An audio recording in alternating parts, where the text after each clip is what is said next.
Hallo, hallo, hallöchen. Guten Abend. Wie immer. Ich hatte früher, das ist eigentlich, was ich hier mache, ist ja ein großer Callback, ja? Denn früher, als ich angefangen habe zu streamen, habe ich oft, actually inspiriert beim guten Locher, weil er das damals auch gemacht hat. Ähm, Ich muss sagen, ich weiß es, da ist so Vorlaufzeit, um jetzt zu sagen, worum es geht. Der Locher hatte früher oft, oder ich meine, er macht es, ich bin mir nicht mehr sicher. Ich glaube, er macht es heutzutage nicht mehr so häufig, aber er macht manchmal noch diese Vorlaufzeit, besonders wenn es irgendwas Specialiges ist. Und die waren halt immer, besonders bei Locher waren die immer so ein bisschen ein Event, könnte man es nennen. Der hat halt, keine Ahnung, dann Memes reingebracht, Countdown, Musik und sowas. Und ich fand das eigentlich immer ganz cool. Ähm, Ich war bloß niemals wirklich da, wusste ich nicht, was für mich setupen kann. Und ganz ehrlich, für Special Streams ist das ganz cool, aber für solche Streams hier habe ich das Gefühl ein bisschen viel, weil ich halt hauptsächlich solche einfach normalen Streams machen wollte, wo ich einfach ein bisschen zocke und manchmal auch längere Sessions mache und sowas. Wäre schwierig, für jeden von einzelnen so ein Special Start zu machen. Deswegen habe ich das selbst nie gemacht. Aber ich mag es eigentlich am Anfang einfach ein bisschen. Ich habe früher 5 Minuten oder so voll auf Zeit gehabt, wo ich halt einfach gestartet habe und glaube ich möglicherweise ein bisschen gequatscht habe oder sowas. Jetzt mittlerweile bin ich ruhig, ich mache auch nur 2 Minuten. Und im Endeffekt ist der Sinn, ich sag halt 19:15 Uhr oder sowas ist halt Streambeginn, wie heute. Und niemand ist halt so, oh yes, ich habe meinen Wecker auf 19:15 Uhr gestellt. Der Mario Man ist mal wieder dabei am Stream. Auf geht's. Das heißt, ich gebe den Leuten so ein bisschen Zeit zum Eintrudeln. Klein bisschen, außerdem habe ich selbst Zeit, mich ein bisschen mental auf den Stream vorzubereiten und ein bisschen der guten Musik meistens auch zu lauschen. Ja, und es ist relativ, also es ist ganz nett. Meistens habe ich dann noch so ein bisschen Puffer, keine Ahnung. Ich kann auch mal kurz rüber in die Küche mir was zu trinken holen oder sowas. Es ist immer so ein bisschen, es gibt mir ein bisschen extra Freiraum, der ganz nett ist, der ganz hilfreich ist. Weil manchmal muss man, wenn man so einen längeren Tag hatte und sowas ein bisschen erschöpft ist oder sowas und viel anderes im Kopf hat, musst du erstmal richtig so in den Streamer-Modus wechseln. Ich meine, klar, ich bin jetzt nicht so ein krasser, boah, was geht ab, Leute, Streamer, keine Ahnung. Aber selbst dann so ein bisschen in diesem Modus, ich muss jetzt reden, ich muss ein bisschen weitaus mehr kommunizieren. Ist ein bisschen anderes, ein eigener geistiger Zustand so ein bisschen. Und ich mag es eigentlich immer so zum Anfang des Streams einfach ein bisschen zu reden. Das ist immer so ein schöner kleiner Moment. Man hat ich kann ein bisschen quatschen. Einfach über allgemeine Dinge, die mir in den Sinn kommen. Weil meistens während des Spiels so richtig überzeugt zu quatschen, was ein bisschen in das Spiel dran ist, bis wir so ein bisschen ruhigere Passagen haben, wo ich dann natürlich gewissermaßen dann ein bisschen mit Chat interagiere oder sowas. Aber besonders hier am Anfang habe ich dann halt so richtig freie Bahn beim Labern. Und es ist auch guter. Es bringt mich so wieder ein bisschen da rein ich rede jetzt für eine Weile einfach ein bisschen. Gott, mein Wasser ist fast leer. Werde ich im Verlauf des Streams bestimmt nachfüllen. Ja. Mein Hals ist gerade ein bisschen verschleimt. Ich weiß nicht mal wirklich wieso. Krankheit habe ich eigentlich hinter mir. Und deswegen eigentlich soll es mir ganz gut gehen. Wie gesagt, mein Hals ist ein bisschen verschleimt. Und deswegen, ich weiß nicht, wie lange ich heute machen werde. Mal schauen. Ja, wir gucken einfach mal. Es kann sein, dass es nicht der längste Stream ist. Aber ich hoffe, dass wir ab nächster Woche damit mehr Power weitermachen können. Ich möchte nur sagen, wir gehen langsam bei mir bei der Bachelorarbeit in die heiße Phase. Das heißt, es kann jetzt für die nächsten 4-5 Wochen noch immer noch sein, dass ich einfach Tipps ausfallen lasse, weil ich wirklich Stress haben werde, was wahrscheinlich passieren wird. Es tut mir leid. Danach werde ich aber definitiv regelmäßiger streamen, auch wenn die Woche vom 6. September bis Anfang Woche 6. September bis Ende dieser Woche werde ich nicht streamen können, aber danach sollte ich wieder ein bisschen aktiver oder regelmäßiger sein. Dann hoffe ich, dass wir auch actually mal langsam eines dieser Projekte beenden können, weil wir sitzen jetzt schon sowohl Omori als auch Trace in the Sky schon ziemlich lange, was nicht per se schlecht ist. Aber irgendwann möchte man halt wieder mal was anderes haben. Vielleicht irgendwann werde ich mal einen kleinen Extra eines Tages irgendwann sagen, komm, heute habe ich Lust auf was anderes bei Toho mal. Mal gucken. So, ich habe jetzt ein gutes Stück gelabert. Die Sache ist nämlich die, ich muss ja was gut machen. Normalerweise hier so auf dem Startscreen, gib mir mal eine Sekunde. Ich werde mich mal richtig räuspern.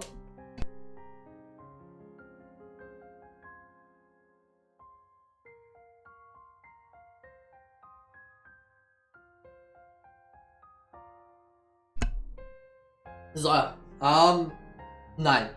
Gib mir noch eine Sekunde.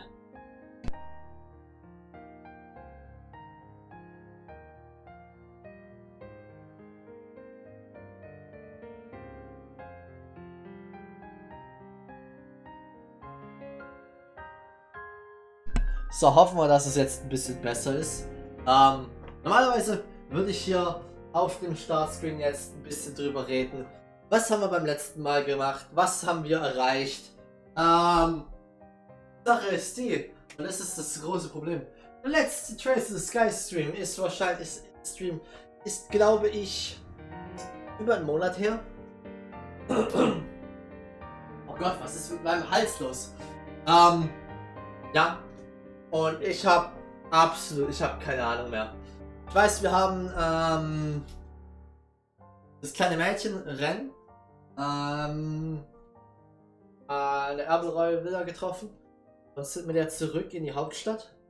Und dann, oh ja, jetzt kommt es langsam wieder. Okay, jetzt wisst ihr so, wir sind in die Hauptstadt zurück und wir haben jetzt als nächste Main Quest bekommen im Endeffekt. Wir sollen nach Informationen suchen. Wir sollen wir klappern die Botschaften ab, das Schloss und die Zeitung. Ich weiß gerade nicht mehr den Namen der Zeitung. Aber all diese Teile sollen wir abklappern und dort befragen, wie es aussieht mit und die irgendwas wissen über die Terroristen oder halt diese Gruppierung, die diese Friedensunterzeichnung stören möchten.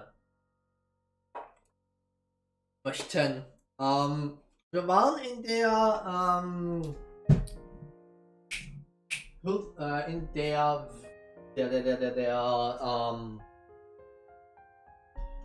Botschaft von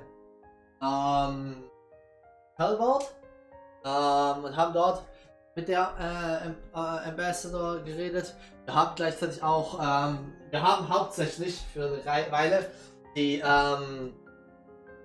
Geschichte vom Puppet Knight, Blue Puppet Knight, was weiß ich, hier gelesen, was meinen Hals ein bisschen zerstört hat, deswegen war der letzte Stream nicht so lang.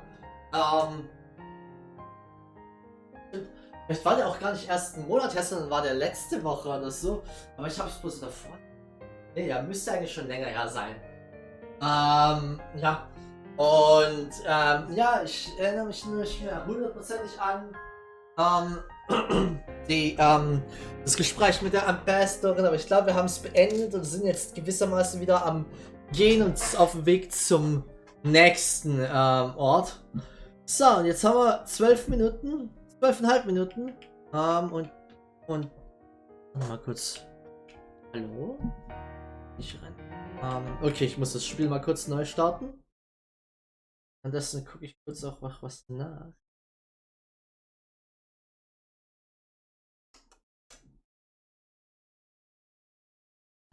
Nee, König, das um 12 Uhr. Nicht 12 Uhr, 19:15. Der Stream startet und 2 Leute haben drauf geantwortet. Actually sogar darauf reagiert und niemand ist im Chat. Okay. Aus irgendeinem Grund nimmt es gerade meinen Controller nicht. Gib mir mal eine Sekunde.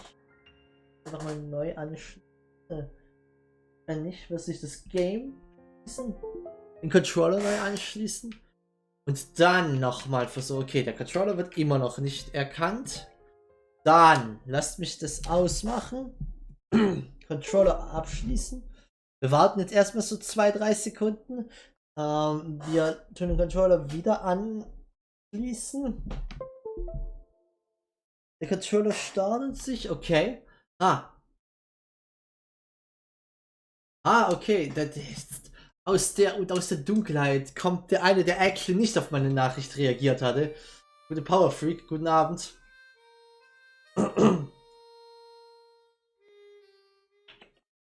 Ich werde jetzt gleich herausfinden können. Ja, da haben wir's. So. Genau, so, lass uns noch so ein...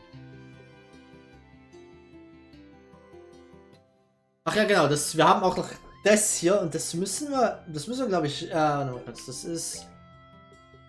Ja, das müssen wir machen. Open Door and Dance of the Valorous ist das Suggestion, okay.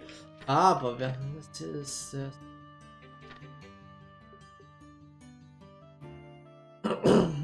warte kurz, nee, was ist das hier? Calvardian Embassy complete inquired with best controlling culprit seems unready to Calvert. Okay, Opened Door und Dance of the Valorous. Alles klar, ich werde wahrscheinlich demnächst nochmal kurz weggehen, um mir neues Wasser zu holen, aber ich dachte, ich werde jetzt noch ein bisschen kleines spielen. Ich schwitze gerade, möchte ich anmerken. Es ist so warm hier. Dance of the Valorous.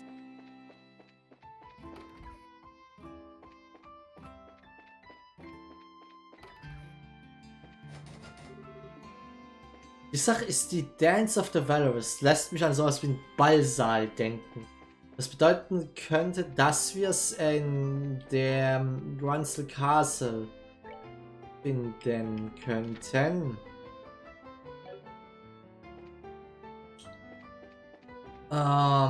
Problem ist, ich weiß halt nicht, ob ich einfach, wenn ich halt, ich bin mir natürlich nicht hundertprozentig sicher. Und wenn es falsch ist, dann habe ich Probleme. Weil, ich dann möglicherweise gerade dabei bin, die Mission abzuschließen und dann nicht mehr. Open Door. Kann ich eigentlich hier wieder noch rein? Ich kann ja nur noch rein. Okay. Dance of the Valorous. Wir könnten natürlich auch... Ja, okay. Dance of the Valorous habe ich gedacht, könnte natürlich auch sein, dass wir, dass es die Arena meint. Sehr schön. Ich bin... Einmal bin ich nicht doof bei den Rätseln von Blue Blanc. Okay, bevor wir anfangen, das jetzt alles vorzulesen, werde ich erstmal kurz was trinken gehen. Bis gleich. Oder nicht was trinken gehen, mir was zu trinken holen, mir neues Wasser holen. Bis gleich.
So, ich bin wieder da. Neues Wasser, neues Glück, würde ich sagen. It's unlocked. Entrance here should be kept locked as long as there's no show like the martial arts tournament. In which case? It seems this is our goal then. Alright, let's get inside.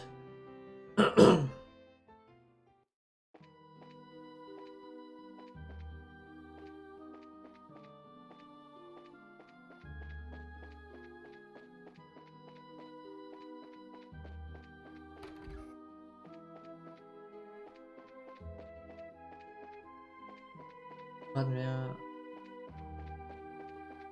Ja, will ich mich erstmal andersrum.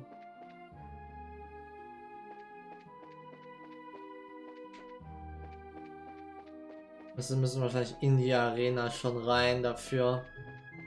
Gehe ich mal davon aus. Auch. Was lockt? Was lockt? Okay. Wir kommen ja eigentlich nicht lang. Dann schauen wir mal auf die andere Seite. Das gucke ich so ein bisschen alles suspicious an der Wand an, damit ich sehen kann, ob hier irgendwo was ist.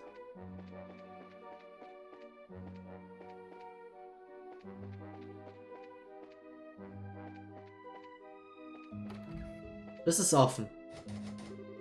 Okay, von hier aus kommen wir hier rein. Echt.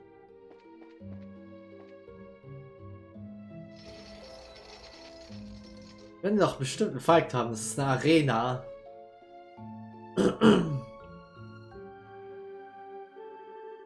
Grand Arena. Kind of nostalgic. It's like we were. Gott, Sinn krieg ich nicht hin mit meinem Hals gerade. What the fuck? Feels like we were here just yesterday. Just standing here has me recalling the admiring roar of the audience. You were invited to the castle after you won the martial arts competition, right, Estelle? Wish I could have joined you on the field. Huh. Thinking about it, I was still pretty amateurish. But, you know, once this whole thing is cleared up, I'd like to take part in next year's martial arts competition. Test my own ability for one. Now that sounds like Cassia's daughter to me. I'd like to join in on this action too. I don't really feel like I'd have a chance against you soon. Well, then I shall sing from the seats to cheer you on, Estelle. I will serenade my love for you as mightily as I can. Pass. Okay, wer soll denn? Ah ja, natürlich.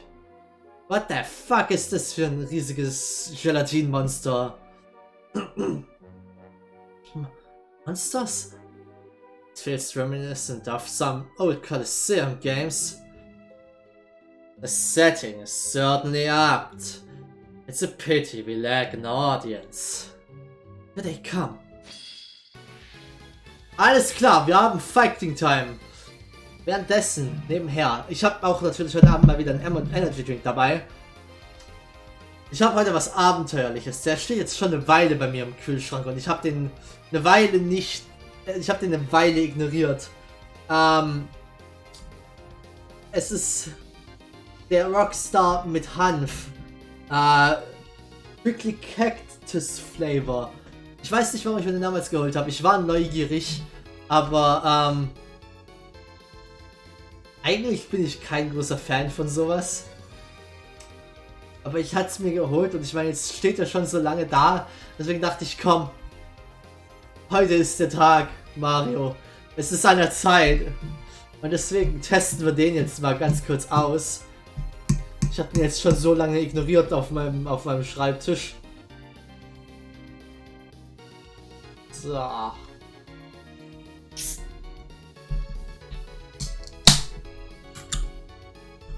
So, wie riecht der denn? Der riecht komisch.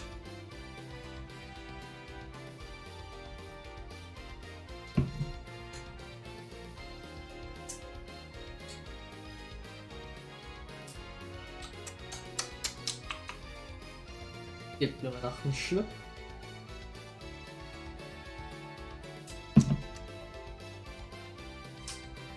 Das schmeckt komisch. Das schmeckt echt, also der Anfang ist wirklich nicht schlecht, aber er hat so ein bisschen einen komischen Nachgeschmack. Aber an sich nicht schlecht. Ich hab Schlimmeres erwartet. Okay, was haben wir denn hier für Gegner? Wir haben das Crime-Bit. A rare young monster has the odd habit of freezing its prey before eating them. Ist das mit demselben? Ja, okay, freezing. Okay, Feuer ist effektiv gegen das Viech. Master Crime. Monster. Okay, Legend of Heroes Energy Review. Ja, ich meine, ich habe das am Anfang weitaus mehr gemacht, wo ich noch wirklich die meisten Energy Drinks zum ersten Mal probiert habe. Aber jetzt so die meisten halt einfach, ich kenne die schon, deswegen, was soll ich da darüber reden? Aber sowas ist, kann ich ja mal wieder erwähnen. Es ist strange irgendwie. So, my monster rarely cycled in the elevated regions with inhabits, uses water-based arts, okay. Wir wollen eigentlich erstmal die kleinen Viecher weg haben.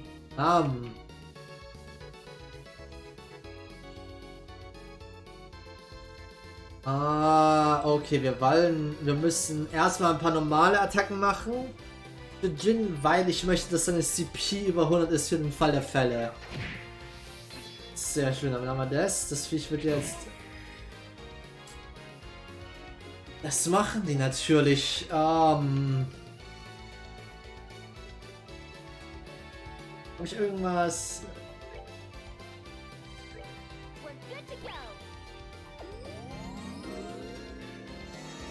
So. Bist du schön so... okay. Das ist nicht, was ich möchte. Ich musste das so vorstellen. Ich habe nämlich dieses Rezept so gerade gelernt habe. Ich stopfe Olivia diese Cookies in den Mund und es ist so, er taut so auf und ich so, Olivia, sag mir, was in diesen Cookies war. Sag mir, was in diesen Cookies war. Das ist wichtig. Habe ich Feuerarts auf ihr? Ich glaube nämlich actually nein. Was doof ist. Wir impeden dich jetzt erstmal.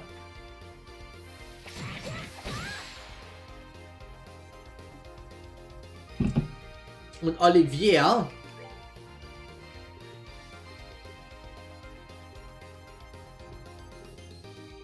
hat Feuerattacken. Die anderen Viecher sind actually nicht anfällig auf Feuer. Aber ich meine, warum nicht? Okay, es hat uns mal nicht gefreezed. Okay.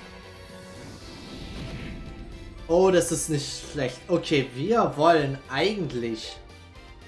Nein, wir können den nicht zurücksetzen. Das ist jetzt... Das ist schwierig. Wobei, der wird wahrscheinlich vielleicht wieder anfangen mit einem Zauber.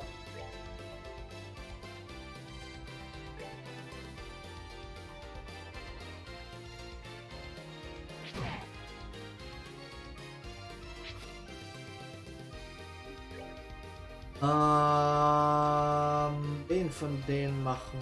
Oh, wir machen den hier jetzt einfach mal weg. Da fällt mir ein, ich sollte den actually noch impeden. Wobei, das kann ich actually mit Chloe noch machen.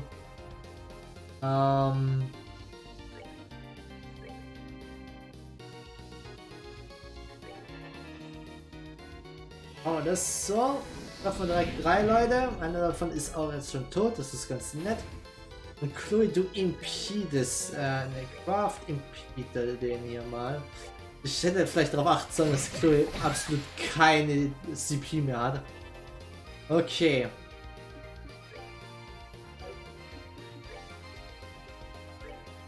Breaken wir den Dude doch mal. Wenn es so versessen darauf ist, Estelle einen Zauber reinzuhauen.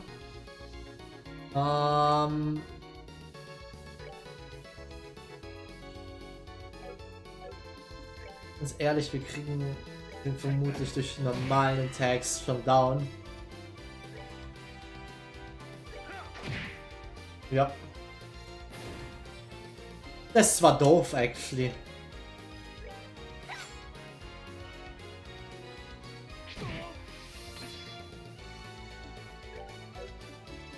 Goddammit, dass das jetzt wir diesen Hit noch abbekommen haben. So! Alles klar! Sehr schön.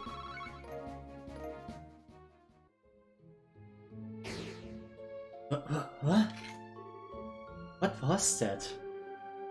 Was like a magic trick? What a fabulous display. Here's a fitting rival indeed. He's even weirder than I thought he'd be. Well, whatever. Let's check the contents. Yep. Received Portrait of Marcel. Es wäre so witzig gewesen, wenn ich das geöffnet hätte und es wäre halt einfach so eine Monster-Chest gewesen. Ich hätte einfach nochmal einen Fight gehabt, so einfach so lolololol. There was a card stuck to the bottom of the box. My princess, my rival, and brave bracers. Did you enjoy the show I prepared for your arrival? As I do not wish to upset the mood of our main role, it is time for the supporting actors to take their bows. I hope you will look forward to our next chance meeting. Some chance meeting. We should cut it out. But there's something curious about it. Main role, supporting actors. What does that mean? Why did you mention it? Screw it. Let's go return the photo to the archives.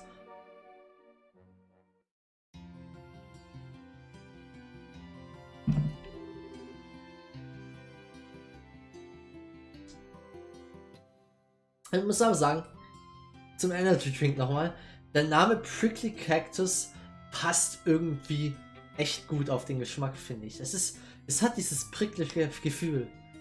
Das sehe ich, das schmecke ich irgendwie.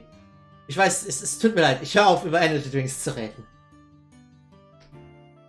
I can't thank you enough, Brazos. Still, why would that phantom thief fellow steal a portrait of our sail? Certainly it's lovely, but it's really nothing more than a simple portrait. It holds little monetary value. Alles klar, ab jetzt Weekly Energy Review. Eigentlich ist es doof. Der Netto bei uns leider hat sehr hart seine Auswahl zurückgeschraubt. Wir haben irgendwo, glaube ich, aus dem letzten Eck noch jetzt die letzten Tage actually noch mal ein paar Paletten rausgekramt, wo die ein bisschen was Ausgefalleneres noch hatten. Aber das haben die eigentlich nur noch 3 Sorten. Es ist halt Standard, das neue Design. Es ist Punched, hier Blueberry, Pomegranate Acai oder was es ist. Und das Punched Sour Apple. Und das finde ich sehr schade, weil viele der anderen Teile waren wirklich, wirklich cool. Ich mochte viele der anderen Standardteile. Der hier Berry Blast war wirklich gut.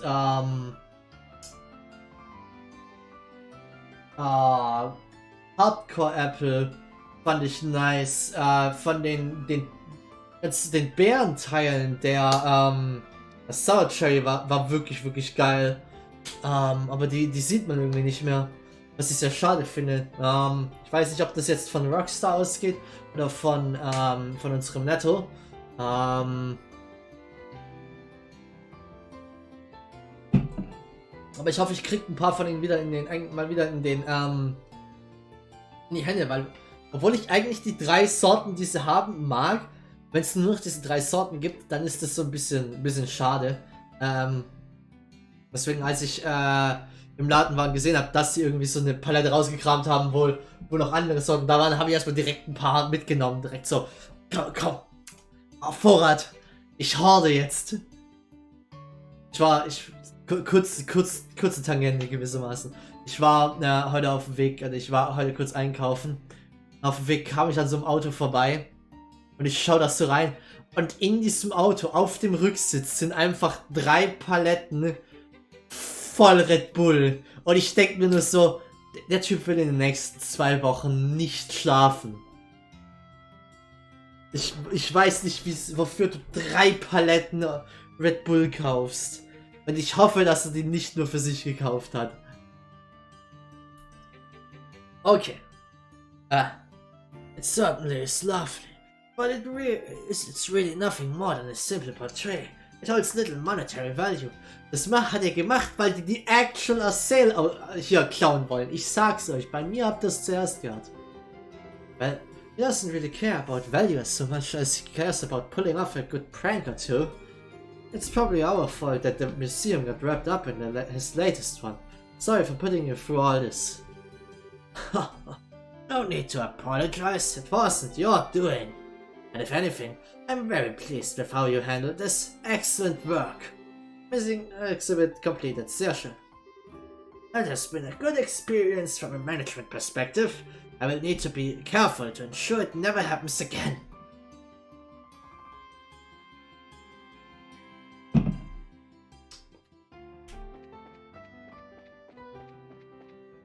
So, geben wir die Quest doch ab. Warte, genau, wir sind hier. Ne, ich muss hier lang.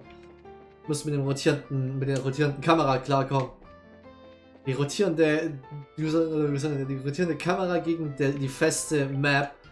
Genau, wir müssen jetzt runter. Hier müssen wir hin.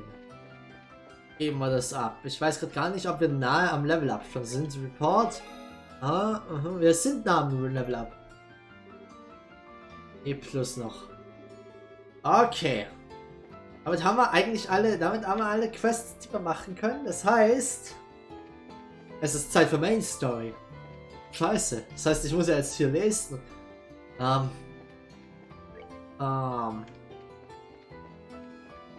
So, wir waren ja schon in der Calvert Embassy. Wir müssten noch Taita und Ren sein, oder? Oder waren die woanders? Vielleicht warten die auch. Haben wir nicht gesagt? Warte kurz, das interessiert mich jetzt. Sind die in der Brazer Guild? Weil ich dachte, einkaufen geschickt, oder war das in der Story-Sektion davor? War doof.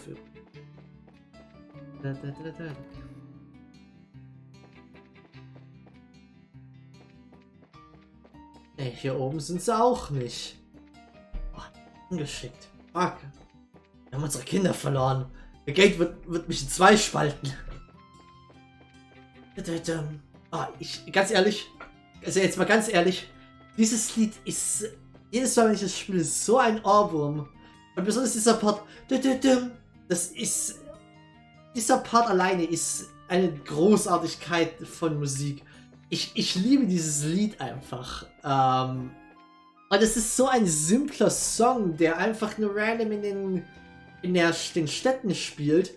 Aber es ist so ein spaßiger Song zum Zuhören. Es ist actually mittlerweile einer meiner Lieblingssongs aus diesem Spiel, was man möglicherweise mitbekommen kann, so wie ich das immer mitsinge, wenn ich geplant durch die Städte rase. Aber das ist so ein unscheinbarer Song, der mir einfach so gute Laune verpasst, einfach so. Keine Ahnung, ich mag den wirklich, wirklich gerne. Das spricht halt wirklich, das spricht für die gute Qualität des Soundtracks dieses Spiels, weil, wie gesagt, es ist kein so ein In-Your-Face-Song, es ist kein Song, der dir eigentlich so im Gedächtnis bleiben würde, so, was ist dein Lieblingssong aus Legend of Heroes? Oh ja, der Song, der in den Städten in meinem Hintergrund spielt. Keine Ahnung. Nee, aber es ist einfach ein wirklich guter Song eigentlich. Und dadurch, dass ich irgendwie so viel in Städten rumrenne, wenn ich mal verplant nichts finde oder ich am Quatschen bin, wie jetzt gerade, habe ich eine weitaus größere Awareness davon und deswegen realisiere ich erst, was für ein guter Song das ist. So. ist die Mario Musikreview auch noch vorbei. Oh, Olivia! Ah, you continue to play your role well, Bergen. I would like to enter. Maybe pass. I can say no to you, but who's with you? Oh, we're from the Bracers Guild. We'd like to ask the ambassador a few things, if that's okay. In fact, we try having Olivia introduce us. Okay then. Well, there shouldn't be a problem with letting you in then. Alles klar? Not my fucking job. Welcome to the Erebonian Embassy. You remember that the embassy is Erebonian soil, so be careful, yeah? We will be. Oh nein, werden die da drin wieder ein Bücherregal haben. It's special, remember that there is also extraterritorial, so mind yourselves. Es ist dasselbe wie die Calvert Embassy, bloß gespiegelt im Endeffekt. Klar, die haben noch ein bisschen kleines Design geändert, aber es ist dasselbe Layout.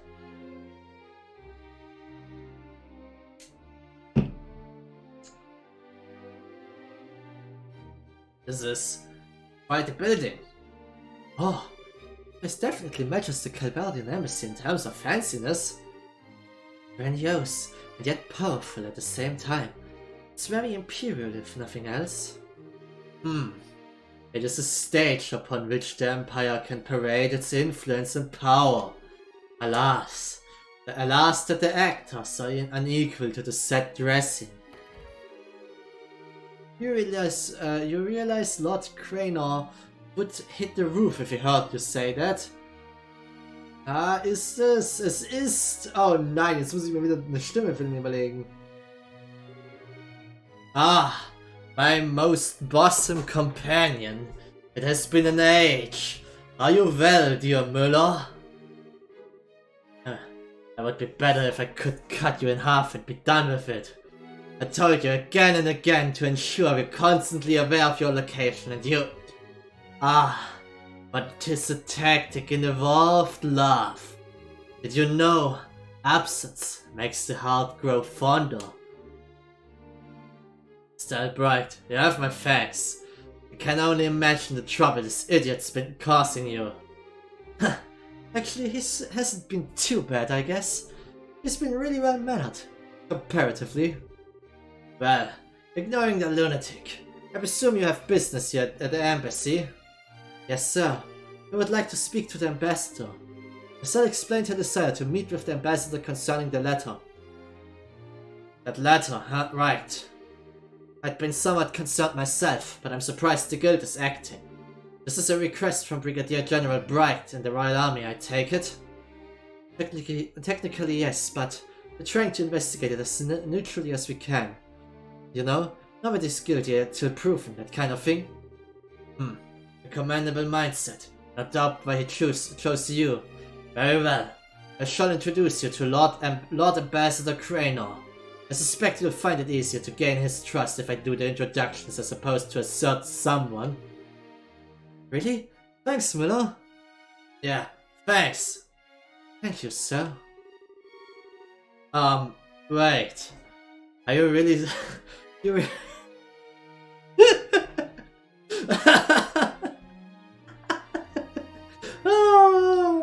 Olivia ist großartig.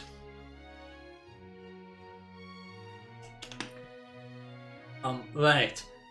You really have so little faith in me? Fuck, we had faith in you for this? If you'd introduce us, you'd probably want to have us kicked out. Sorry, Olivia. The sting of being forsaken. Sting of truth, maybe? Lord Cranor is in his office on the second floor. I shall go announce your arrival. Give me a moment. We'll wait then.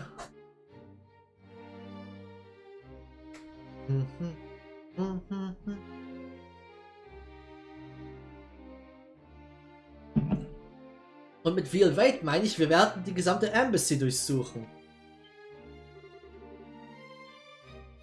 Oh hey, it's been a while, Olivia. Are these your guests?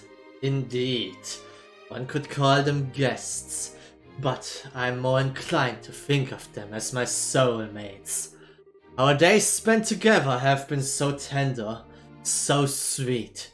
I feel to merely call this false love does a disservice to our bond. Is that not so, Estelle?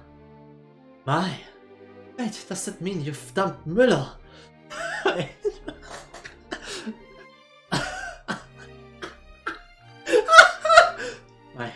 My head hurts. I think I'm starting to understand Müllers suffering. Mir tut Müller leid. Ich hab Mitgefühl mit Müller. Wonder who Olivia's really targeting. What do you think? Is Müller still his one and only? Has he moved on to greener pastures? Why? You need only ask. No, thanks. Damn it, Olivia. Okay. Olivia hat keine Bücherregale, Leute. Wir sind safe.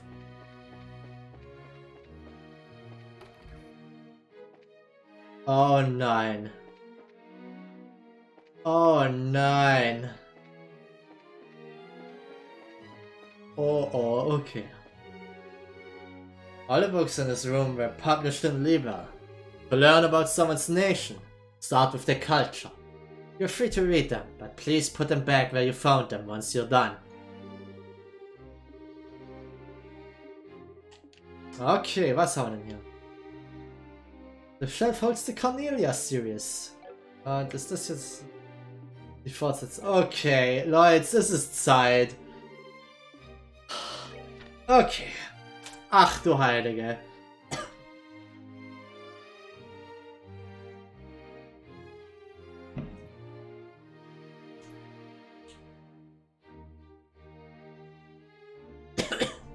The Imperial Chronicle. I stood there, upright in front of the revolving door, scuffing the heels of my boots against the ground. Pulling slightly on the collar of my trench coat, I dropped my chin and gazed at my partial reflection in the curved glass. Aside from my short cropped hair, I wore a modest-looking, double-breasted leather raincoat and a pair of special order steel-reinforced boots, both of which at first glance appeared to be the most common of common apparel. Yet, they were in fact much more than the naked eye could detect. My ordinary, average appearance. It was of just as much importance today as it has been on any other day in times past. Not far off, the sound of footfalls echoed rhythmically, like the steady beat of a pendulum swinging back and forth, as the throngs of those coming and going moved quickly along the cobblestone avenue, enveloped and tingled silver by the morning mist. At times, calling voices of a street peddler disrupted the steady flow, but as soon as the hawking cry faded away, it would resume its course. Each morning that I found myself setting foot in the Imperial City, I also found my surroundings to be unchanged, stained by the same sober tone of grey. Snatching up a magazine from the underarm of a street vendor, I tossed the Fumira into the left hand poised expectantly behind his back. The Imperial Chronicle, the magazine I read so often, even the ink bleeds were familiar. Roughly flipping open its cover, I scanned the headlines along the top of its monochrome pages. And suddenly, my breath caught in my throat. At the very bottom of the local news page, I found those letters, that sequence of characters, which I had not heard nor seen since the time of that life-changing incident. My eyes instantly gravitated to the spot, and for a time remained fixated. Einzelnate. The very meaning of those letters became lost to my senses as I stood motionless, my gaze fixed on the same line of text, until it all seemed to coalesce into a single block of ink. After a few seconds of blank comprehension, my vision settled, and I wrenched my eyes to the beginning of the article. As I began to read, my memories verged on a single point in my past, then slowly started to run in reverse, heading for that fateful event 3 years prior, when this name was first introduced to me. It was on an afternoon all those years ago, On a day not unlike this one, where the capital was overshadowed by its typical gloomy aura. I was a little younger than now, a 22-year-old boy who stood silently in front of the boutique door as usual, double-checking his appearance before likely treading over to Mict's Imperial Factory. It was on this day that it had been arranged for me to receive a new job from Mict, shop owner himself. Although he was a drab, middle-aged man, I, being the augment enthusiast I was, had found myself as one of his few regular customers. Headed down a dank alleyway, after passing through a partially rotted wooden gate, I could see the soft glow of the flickering oval light just outside the entrance of the factory whose structure was halfway below street level. First began receiving jobs from Micht about the time when the dissension began to occur in society over the 100 Days War. It was during this period that relations between the Liberal Kingdom and the Empire were at their worst. The importation of augments had become almost non-existent. Conspiring with underground elements, planning a smuggling operation, Micht made me out to be his accomplice in crime. For the job which I received by his hand was none other than that of the courier. Being nothing more than a commoner in my teens at the time, I met him at a juvie devoid of any connections in life besides. I actually jumped at the opportunity without a moment's hesitation. Yet, even after relations with Liberal had returned to some degree of normalcy, I realized I was in no mood to give up my specialty, which focused mainly on the delivery of stolen goods. The reason being, there was no job out there which could bring in the kind of mirror that this one did. With an unrefined and inconspicuous appearance, I had countless times before hidden items of various sorts in my hat and trousers, made my way hither and thither between the borders of these neighboring nations. And though to my delight, my wallet had become increasingly laden with a bounty of monetary rewards, I had routinely changed my aliases as a precautionary measure. So much in fact, that these false names had built up into quite a list over the last few years. I had been known as Phil the Frivolous, Rooney the Trickster, even Chris the Coward. However, Micht had always called me by one name, Toby. This was the identity I had used for my initial job, and the one I liked above all the others. Okay, das war ein Chapter, ach du Heilige.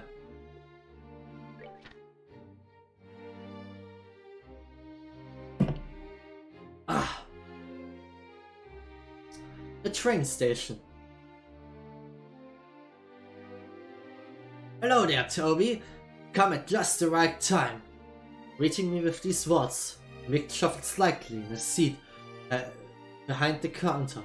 The baked confection he had been eating was ever so carefully placed atop his lap to prevent it from falling onto the floor.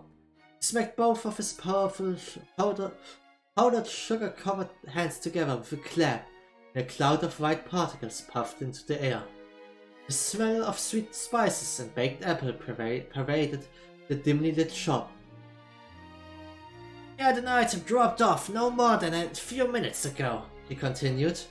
Turning in his seat, Mick reached back and snatched up something wrapped in old magazine paper from off the shelf, tossing it to me. Knowing full well I wouldn't get any sort of answer, I asked anyway. "What do we have this time?" Laying out my railway and airship tickets, Mick ignored my question and said, "Make sure you get this to the same place as always." In his slow drawl he added, "It would be in your best interest to keep your involvement to a minimum by leaving the business side of things to me and focusing solely on getting the job done, Toby." He leaned back in his chair and let out a deep sigh, the balls of his fingers kneading the bags on his eyes. Then, once again, his large hand extended down toward the unattended cake resting on his leg. Before the sweet treat could reach his watering mouth, I had already made my way out of the door of his tiny shop. As I walked, the waste paper bundled package bounced around inside the folds of my bag by the feel of its shape and waked as it beat steadily against my side, and concluded that the object in my possession was probably just more swag. It didn't make me nervous not to know what it was that I was carrying. I had done this type of job many times before, and no matter what kind of trouble I found myself wrapped up in, I'd always somehow managed to come out unscathed. In truth, my experience on the job had made me tough, and I had become well versed in the art of oral magic. So it was that when I laid eyes on that rough-looking trio at the station, I felt no more knots of uneasiness in the pit of my stomach than was necessary for someone of my abilities. The platform for the train bound for Libelle was a bustle with passengers awaiting its eventual arrival. Seeing that the benches were so crammed full of people that they could have very well been a tin of packed sardines, I resigned myself to standing near the entrance as I patiently waited for the train to come in. Twisting my body in order to move the bag to my other shoulder, I noticed the figures of two men. Heads bent together and conversing in an inaudible tone, they stood just beyond the ticket gate, right about where the horse head of the imperial emblem lay embedded in the ground in a grand mosaic of tiles. After a short interim, another man approached and joined in the conversation. From my own perspective, it was one ragtag group I most certainly couldn't have given a passing grade based on looks.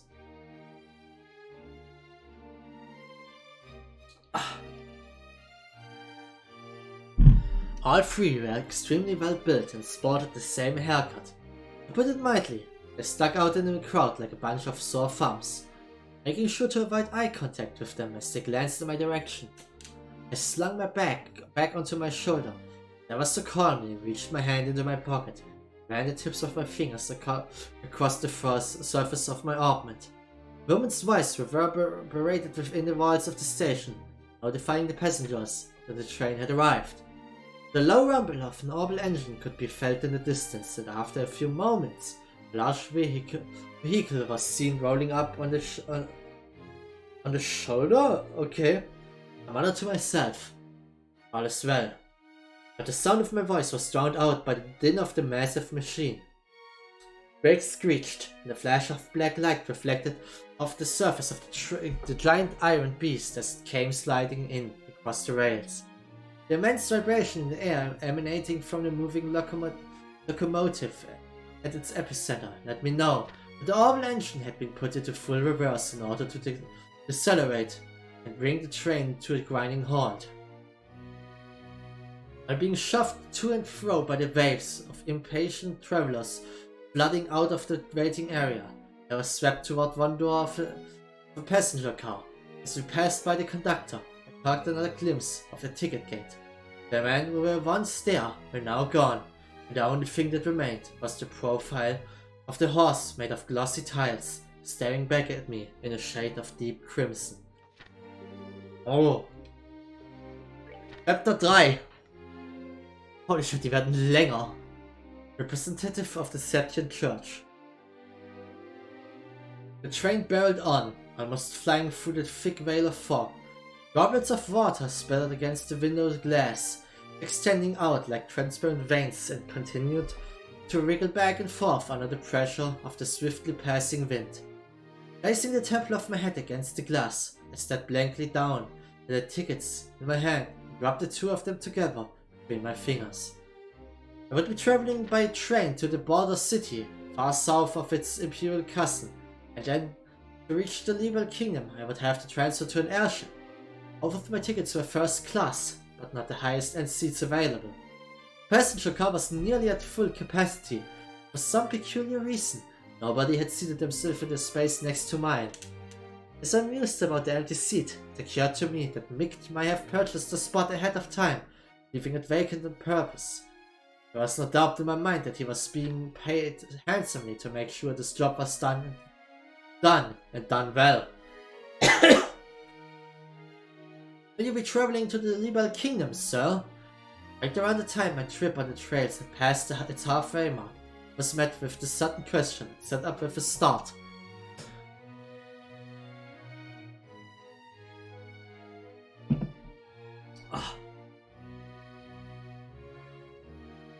My eyes searched for the one who asked it. There, standing in the aisle, was a single woman with a radiant complexion, beaming down at me. She wore a coat with overlapping buckles, secured slightly above her breast, and appeared to be in her mid-30s. Gingerly bending her knees and pointing her finger at the empty seat beside me, she asked, "Do you mind?" With a tilt of her head, she indicated the rear of the passenger car where swirling smoke saturated the air and softly muttered, "The smell from the tobacco smoke is just dreadful." Wordlessly, I nodded and dragged my bag from its place on the floor, moving it over by the window to the opposite side of my feet. The woman expressed her thanks and delicately sat herself down in the seat next to mine. For being a perfect stranger, she talked on endlessly. I appropriately reciprocated the conversation by saying that I was on my way to the Liberal Kingdom on business as an ointment specialist. The story was that she was on a mission of mercy for the church and had an errand to fulfill in the border city. "Just so you know, people sometimes refer to me as Sister," she went on. "Of course, it's just a nickname." She recrossed her black leather boot-clad legs, let out a sort of suppressed titter from the back of her throat as she made mention of this. Sister Cornelia was her nickname. We continued on in this fashion, subjecting ourselves to a variety of idle banter, and as the time drew on, the sun overhead began to dip in its arc, crossing the celestial meridian and descending into the west.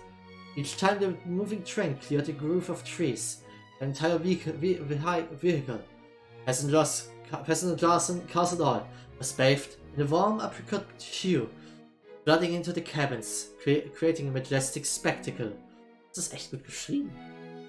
I gaped at the coruscating effect, and doing so, locked eyes with Sister Cornelia, right at the moment the brilliance of the sinking western light seeped into her rich brown irises, causing them to give off an exquisite rubescent sparkle. Glimpse made me wonder if the origin of her nickname was somehow related to the color of her eyes being likened unto the luster of a polished cornelian stone. The train gradually began to decelerate. Sister Cornelia returned to her original seat in order to collect her bags. As a matter of habit, I checked my bag and ointment and found both the paper-covered package and a magical device fastened into my trousers inner pocket by a series of chain stitches, exactly where and how I'd left it. A woman's voice came over the intercom system announcing that the train would be arriving on schedule and that the rainy weather was to be expected at our destination. The conclusion of the announcement, a number of disappointed sighs could be heard coming from along the row of seats. Raindrops pattered against the windows as the looming silhouette of the overcast city came into view. The station's signal lamp emitted an angular light which was scattered with a refractive effect by the falling droplets of water. Then came a spine-chilling metallic sound followed by the jolt of the avalanche's reversing thrust as the locomotive at the front of the train lurched to a halt. Over the loudspeaker came another announcement asking passengers to ensure that they did not leave their baggage behind. And with that, several people stood up, crowded into the aisle.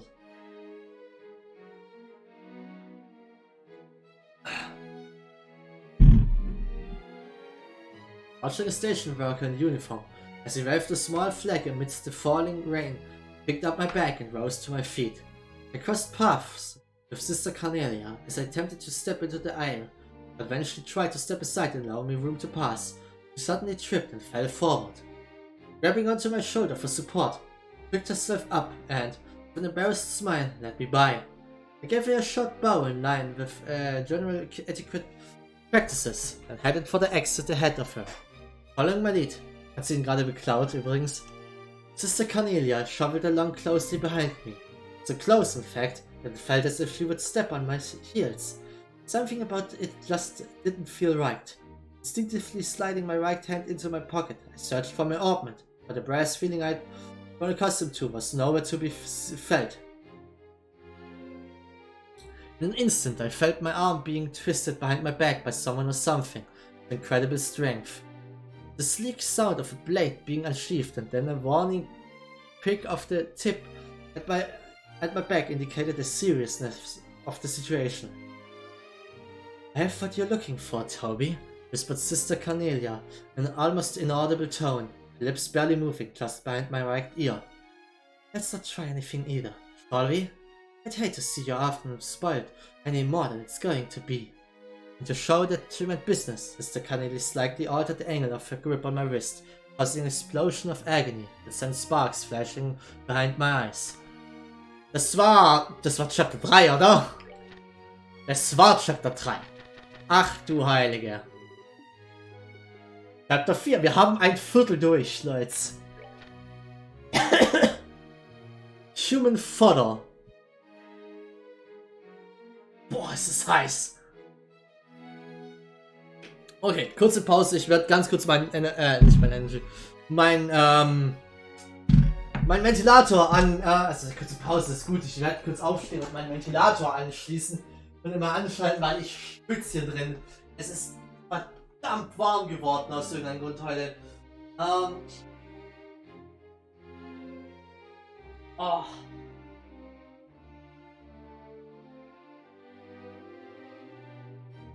So.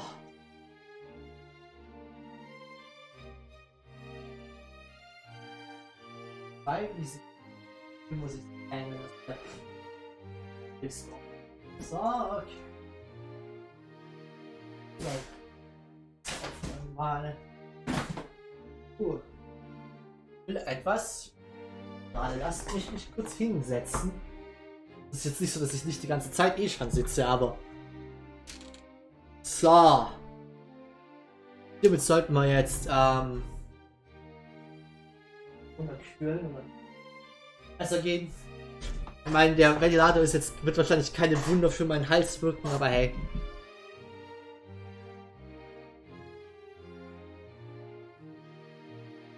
Okay.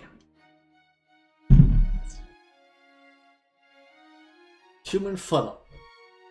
Sister Cornelia spoke to me in a tender tone as she sent a wave of immense pain rushing through the whole of my right hand.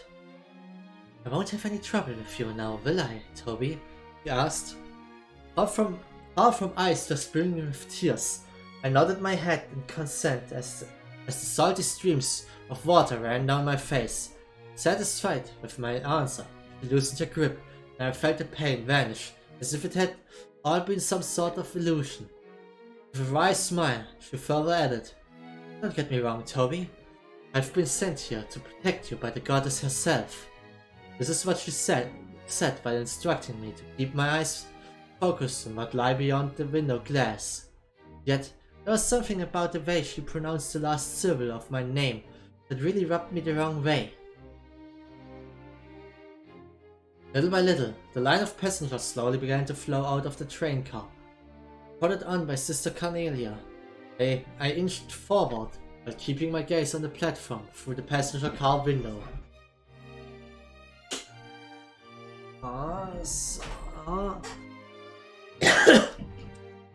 Down the stairs, which led to the front ticket gate, were the figures of those men from earlier this morning, the 3 frog-like passengers who had been loitering near the large horsehead emblem of tile at the Imperial station.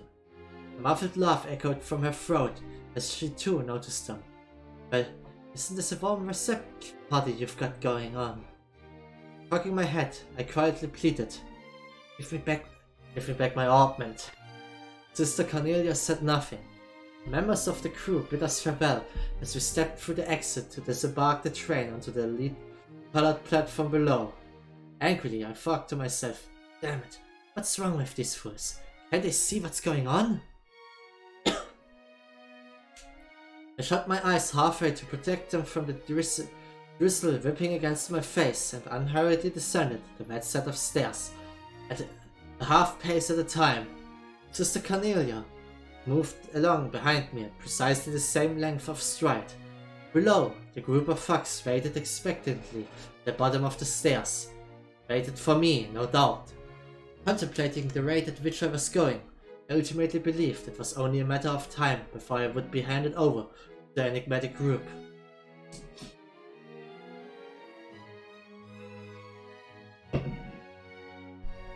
I caught sight of their soured faces as the distance between us grew smaller. I felt the heat of my left hand tightly gripping my back grow in intensity until my palm began to sweat profusely. Hitting the midway point on the stairs, Sister Cornelia suddenly whispered in my ear, Keep your eyes on the ground, Toby." Sekunde.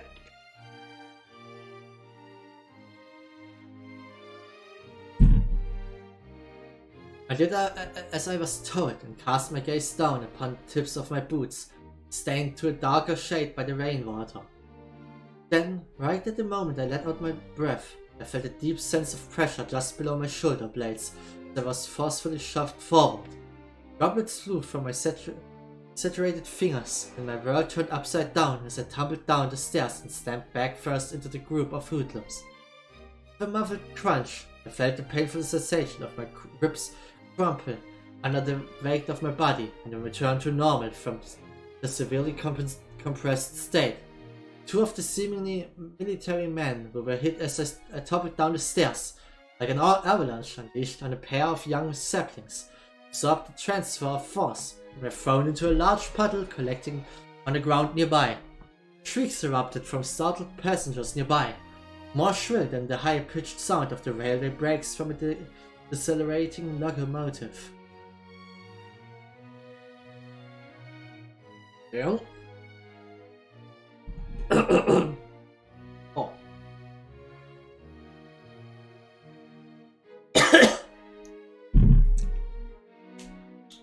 As my world spun wildly about me, I lay there, the chill of the tiles seeping into my back. With a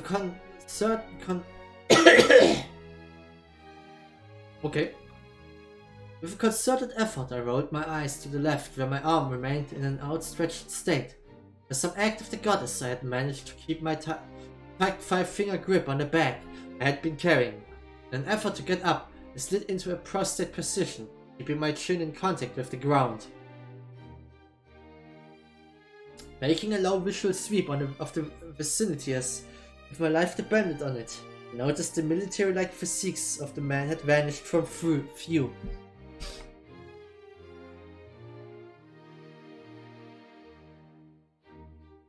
The only figure I saw standing above me now on the platform was that of Sister Cornelia. And on her shoulder, as if she were merely hefting a sack of grain, was one of the men. Oh, okay. Turning in the direction where the train sat in its motionless state, she lobbed the unfortunate man down onto a set of empty rail tracks below.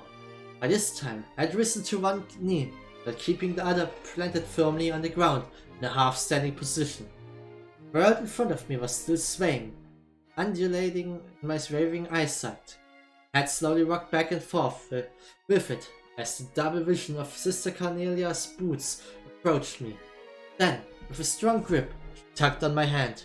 For some strange reason or another, when she did this, I failed to notice the unpleasant feeling that the hand wrapped tightly around mine brought. "Let's go, Toby," she instructed in an authoritative voice. Nearly dragging me, she pulled me to my feet, and before long, we were hightailing it out of there. The onlookers made quite a commotion as they moved hastily out of the way in a determined attempt not to be caught up in the middle of our flag path. The bag in my left hand swung helplessly, knocking against my thigh. After clearing the ticket gate, Sister Cornelia finally let go of my hand, but a sickening slippery sensation came with it. Looking over at her, I realized that the stomach-churning, slimy feeling on my hand had come from the bright red blood which stained both of hers. I peered back over my shoulder in the direction of the platform as I continued to run, but the figures of those 3 men who had been waiting for me at the station were nowhere to be found. Ah, okay. Brutal. Warte mal kurz.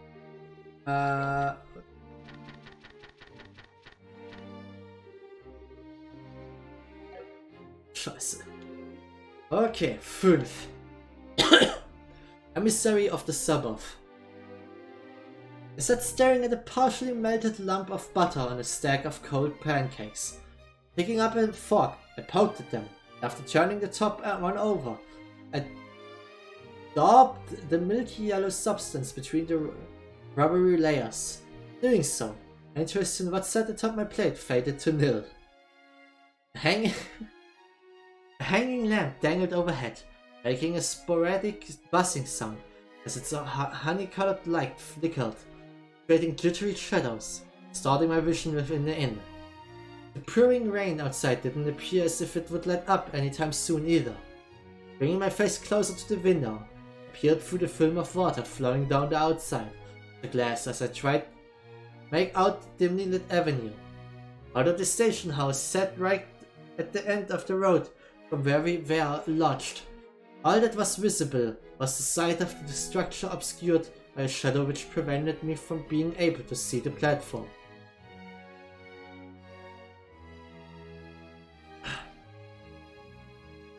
There's nothing to be worried about, said Sister Cornelia as she returned, wiping her hands with a handkerchief as white as newly driven snow. Stretching the square strip of cloth out, she sat down and placed it neatly on her lap, like a napkin. Then, in a reassuring tone, she added, "We've seen the last of them for a while." Watching the tips of her fingers move as she smoothed out the wrinkles in the piece of fabric resting on her legs, I was hit with a sudden flashback, reviving the awful sight and coppery sand, the sticky blood which had covered those hands not more than a few hours before. "How can you be so certain?" I asked, still having more than a few reservations. "Because that's how these types of crime syndicates work," he replied, clearly seeming to know all the answers. Waiter came and set a plate in front of Sister Cornelia with a soft clink as the base of the glassy dish tapped lightly against the hard surface of the table. After squishing the meat-laden porcelain plate closer to her, she licked off the sauce, now covering the tips of her fingers in an almost sensual way. Sickened by the bloody image already in my mind and now the sauce, I tossed my fork aside and leaned heavily back in my chair. The city outside began to fade into shades of grey, and by the time Sister Cornelia was finished tucking away her steak, it had completely sunk into the darkness of night. I questioned her again. How can you be so certain that no one will come after us?" Using a piece of black crusted bread to wipe up the last drops of sauce, she answered, "Because that's how they function. One unit consists of 3 people." Then, as if remembering something else important, she added, "That group was after you. They're Jäger Corps." "Oh, Jägers, okay." Upon hearing this, I recalled seeing some of them was men at the landing port some time ago. Only the most renowned and skilled of mercenary groups have the honor of calling themselves a Jäger Corps. Or at least that's what Mick had told me about them.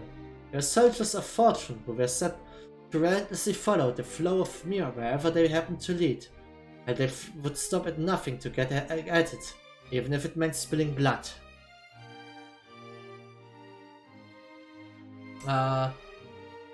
Warhawks, mercenaries without borders, and a group never to get involved with. That's what Mick often had a habit of saying about them. Instinctively, I slid my foot forward and checked the location of my bag with the tip of it. "It's quite simple, really," Sister Cornelia explained as she reached for her dessert. "You, Toby, are carrying something that's apparently got a lot of people on edge. Someone's hired a Jäger Corps to take you out. But it's not me they're after. It's what I'm carrying." "It's all the same," she retorted as she gulped down her cup of tea in a single breath. "They're going to kill the courier before they even think about searching the content of his bag. Butcher kills a cow before someone grills the steak, not the other way around." Lecturing me all the while, Sister Cornelia took a glossy tallow-handed knife in hand and sliced into her apple pie. Powdered sugar, sprinkled on the flaky crust, danced under the golden light. I felt a stabbing pain of guilt race through me, just above my gut. Unexpectedly, I began to think about what Mick could be doing at the moment, but my short period of rumination was cut short when I saw Sister Cornelia's hand stop cold. Staring into the darkness, eyes focused and intent like a hunting dog's, tossed something shiny onto the table and eventually rose to her feet. There it was, my ornament. Ah.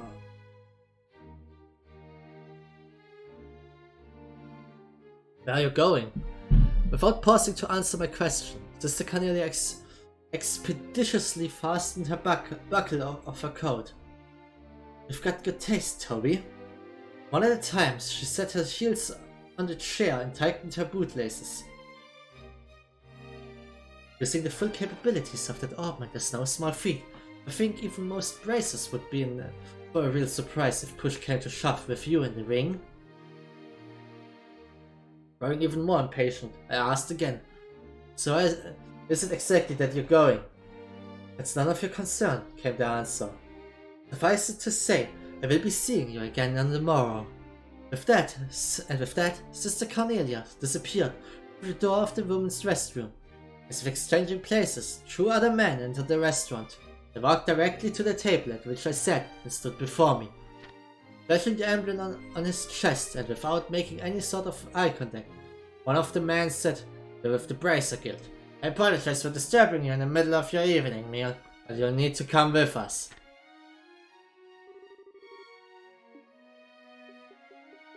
Nummer 6. So.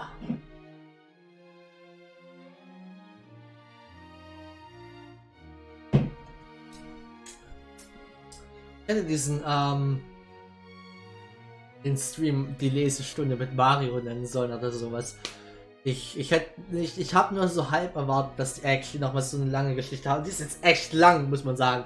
Ich habe das nicht lang. Das andere hatte weitaus mehr Kapitel, das hier hat weitaus längere Chapters. Aber ich möchte es gerne lesen. Ich bin sehr interessiert an diesen Stories. Aber ich finde, die sind auch echt gut beschrieben. Deswegen hoffe ich, dass ich euch jetzt nicht zu sehr langweile.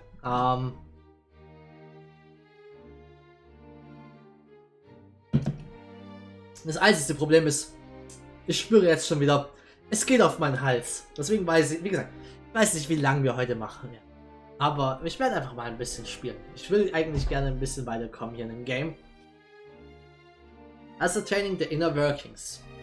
My ointment, emptied bag and package wrapped in an old magazine paper, were laid out neatly on the table in front of me. Racer, sitting opposite me, gazed alternately at my face and items on the table, as if trying to gauge my reaction to them.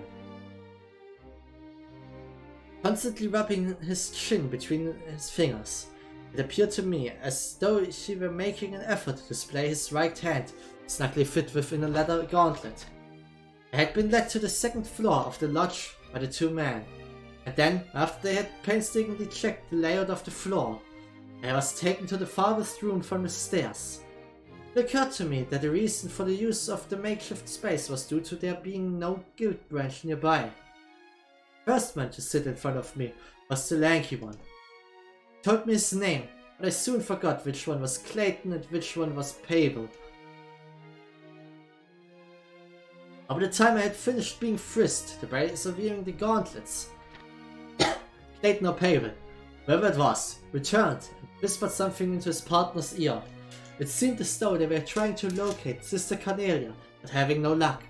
After much probing on the subject of her and the Jaeger Corps, and after relating everything I had heard from her on the train, I turned the conversation around and, playing the role of the victim, inquired into her past history.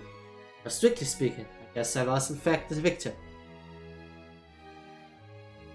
Ah, okay.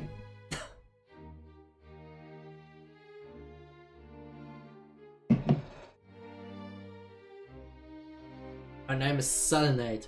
I am Selenade. read aloud the lanky bracer from a pocketbook he held just below his eye level. Originally a constituent member of a Jäger Corps, her present affiliation and activities are unknown. In short, added his partner pompously, this is not the type of person any upstanding citizen should be getting involved with. He reached out his gauntlet-clad hand and picked up the object bundled in scrap paper.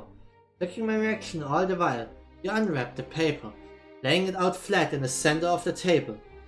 Its contents turned out to be a lump of metal ingrained with a sort of clay-like substance. I blotted out. I was on my way to a research institute with the item when everything happened. I then threw in the address of some non-existent client for good measure. Racers took notes, making sure not to leave out any of the details of our conversation.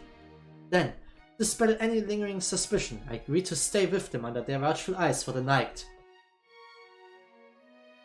The next day, I also found myself inclined to go along with them to the nearest guild branch in order to file a report about the events that happened back at the station.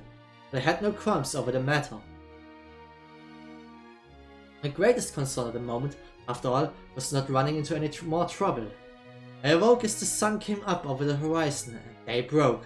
With the advent of a peaceful morning, I sat up in bed and breathed a sigh of relief. Die ist zurückgekommen und hat die Bracer umgebracht, bestimmt. The Racers who had stood guard the previous night were no longer present in the room. The sound of their voices could be heard echoing out in the hallway beyond the closed door. Okay, die leben noch. Slipping my arms through the sleeves of my jacket, I felt a sharp pain in my right elbow, which brought back vivid memories of the woman from the day before. Suddenly, a feeling of uneasiness came over me, and still half undressed, I began adjusting my augment. After opening its back cover, I used a thin piece of tanned doe skin, started plucking out the quartz installed in each slot. It didn't take but 5 minutes to insert them each into different slots and rearrange their configuration with a set of light magic as my base. Light magic? Haben wir Light Magic?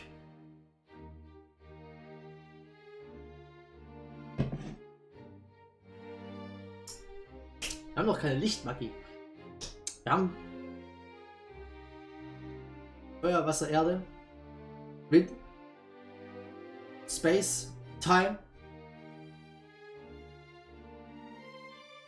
und das Dunkle.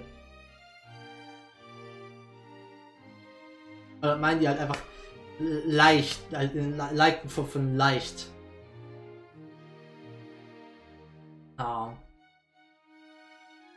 One by one, I replaced each screw until finally the metallic panel was back in place.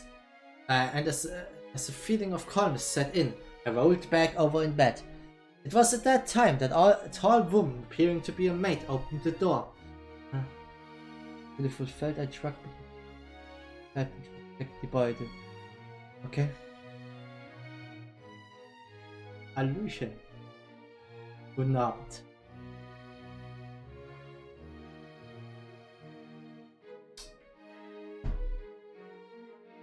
Kommst genau richtig zu meinem Abend mit meiner. Ja, hast du 100 Mira. Hast nichts gesehen, alles klar. Ich habe nichts gesehen. Das sind nicht die Druiden, die ich suche und so. 100 Mira sind nichts. Eigentlich. Aber ich nehme es gerne an. Geld ist Geld.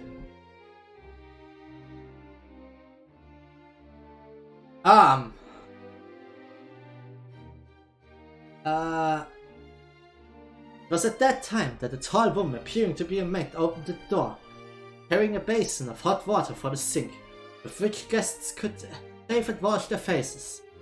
After placing the small steaming tub on the table, the woman went quietly about her daily task of removing the bed linen. Finding myself shoot from my own bed, I reluctantly headed toward the basin, and just beyond the open door, I caught sight of two shadows cutting across the hallway in succession. They're here, I heard myself mutter as the low tone of my suppressed voice reached my ears. With only a bar of soap in hand, I remained unbelievably calm. as I quickly shut and bolted the door. Then, pondering my next move, I stood still with my back pressed up against the wall. On the other side of the carved clay wall, a brief clamor of fighting ensued. Fumbling with the chain attached to my hip pocket, I grabbed hold of the ornament I had adjusted just barely moments before. It was 2 bracers versus the 2 others I had seen moments ago. Throwing myself into the mix with the 2 men from the guild would definitely put us at an advantage from a numbers standpoint. However, when I turned again to face the door, the voice of self-doubt came percolating through my closed lips in the form of a distant mutter. There were only 2 of them, I muttered to myself. If Sister Cornelia's words were to be believed, then one unit consisted of 3 people, not 2. Again, I questioned myself inwardly. Where's the 3rd? The hair on the back of my neck stood on end as I realized my plight. Something swung down over the top of my head, catching me around the neck. In the next instant, I was flung to the ground.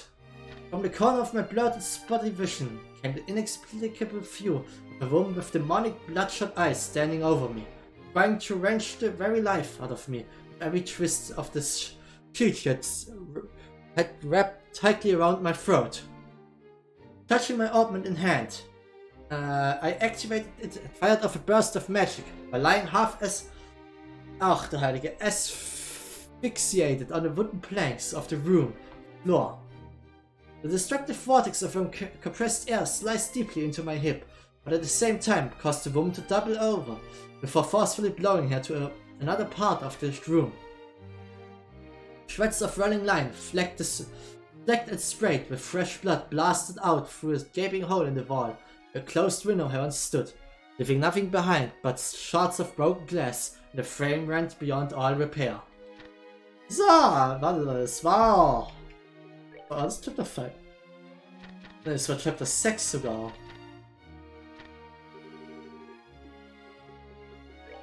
Nice.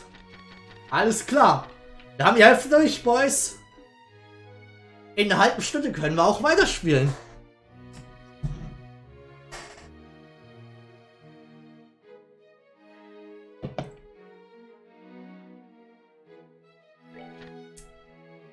The death of a friend.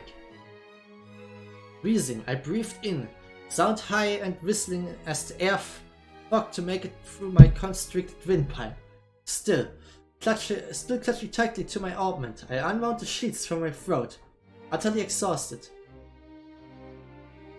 Ja, es ist der gute Nachtgeschichten-Stream. Ich stelle mein Mikrofon um in den ASMR-Modus, Leute, und dann lese ich euch alle in den Schlaf oder so.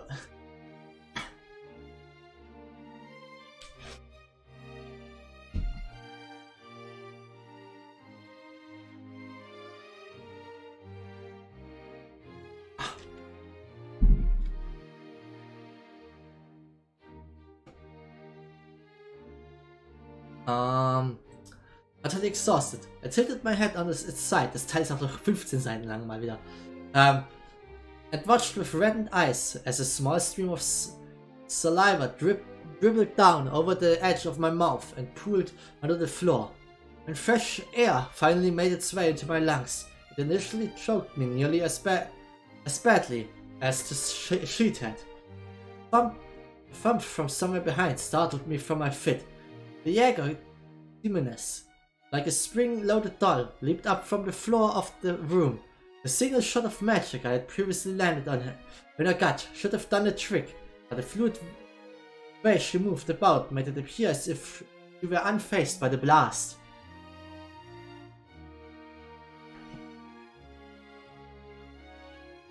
Within arm's reach of where I had subconsciously curled myself, came the splintering sound of unseasoned wood being hewn down by a giant woodcutter's axe. In the following instant, Sister Cornelia came flying through a newly opened hole in the timber door, her entry punctuated by a cloud of splinters. Her arms as pliant as whips passed by the female Jäger in a lightning-quick motion, and with a turning assault, clocked her opponent full tilt in the face. Rome spun with the force of the blow and fell with a tumultuous thud, her head cracking hard against the floor. Like a prima ballerina, Sister Cornelia raised her knee high until she had it tucked securely up against her sternum. She stared down at the outstretched figure on the floor. Muscles flexed, and without an ounce of mercy, Sister Cornelia let her judgment fall, with the heel of her boot stomping down and crushing the wretched woman's throat. Ow! Ouch!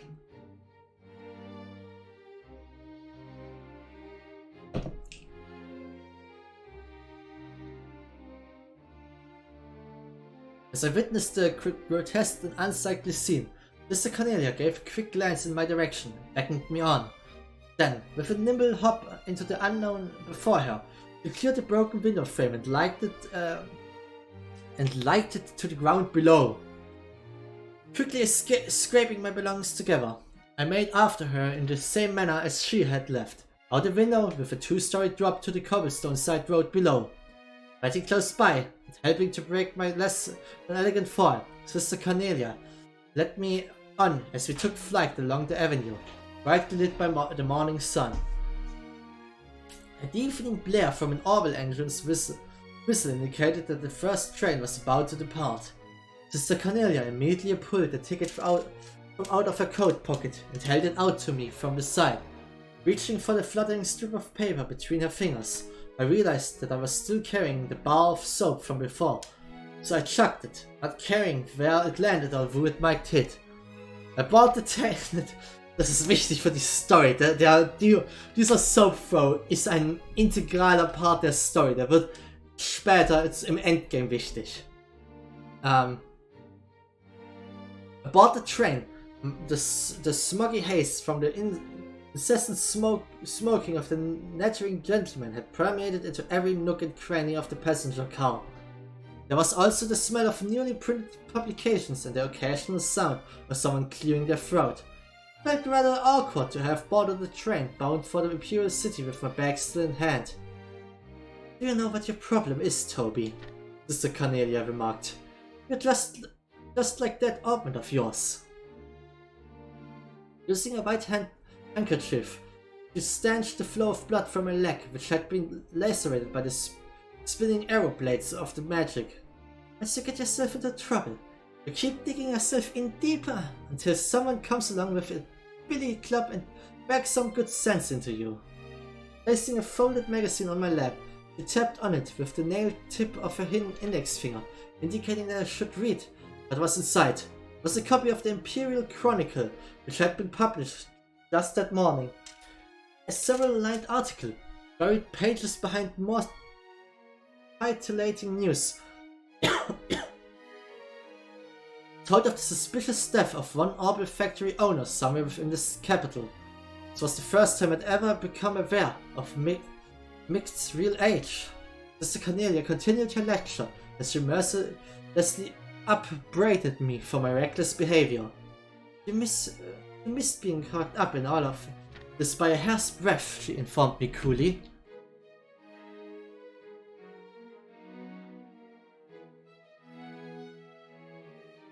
At a loss for words over the shock of Mict's death, I put the magazine away in my trenchcoat pocket.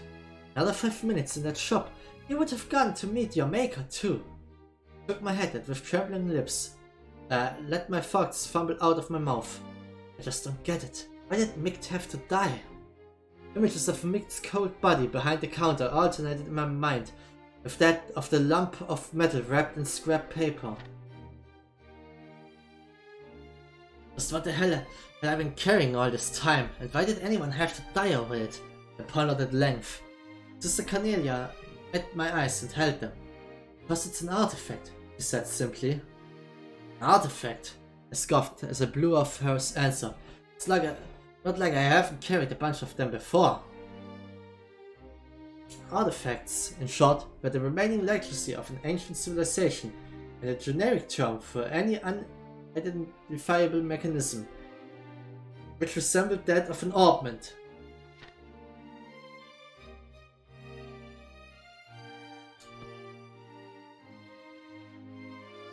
I'd spent my days as a courier, smuggling any number of those items under the false pretense that the goods I was carrying were nothing more than rare antiques.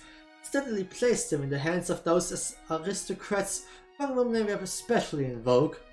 And for the most part, my current possession appeared as though it belonged to the same group as the others. Personally, I could find no other value in the collecting of these artifacts than the indulgence of oneself in a decadent hobby. Chiding me as if I were a clueless child, Sister Cornelia rebuked. You're wrong, Toby. This one's much different than the others. After a moment's pause, she added, It's alive. Unable to grasp what she had meant, I looked at her with a questioning expression on my face. Sister Cornelia tried again. What I'm trying to tell you is that it still works, although I'm not really sure what kind of power it actually has. It was unearthed during an excavation within the Empire's territory about 30 years ago. Sister Cornelia's subsequent story about the peculiar lump of metal told of the dark history surrounding a group of aristocrats who relentlessly sought after it. The artifact itself had transitioned from hand to hand by those in power, as one after another. They were murdered while slumbering in their bedchambers. Then, at the end of the 100 Days' War, its whereabouts were said to have been lost. Strangely enough, it finally turned up in the capital after all this time, he said, finishing up the account. Announcement chimed in the passenger car, notifying those riding of the scheduled time of arrival. Sister Cornelia uncrossed and recrossed her long legs. The one who is after the artifact hired the Jäger Corps to bring it to them, whatever the cost. So as a result, I was dispatched by the church in order to protect both you and it from falling into their hands. I sat staring down at the bag, resting next to my feet as we approached our destination, and the moving train quietly began to lose speed.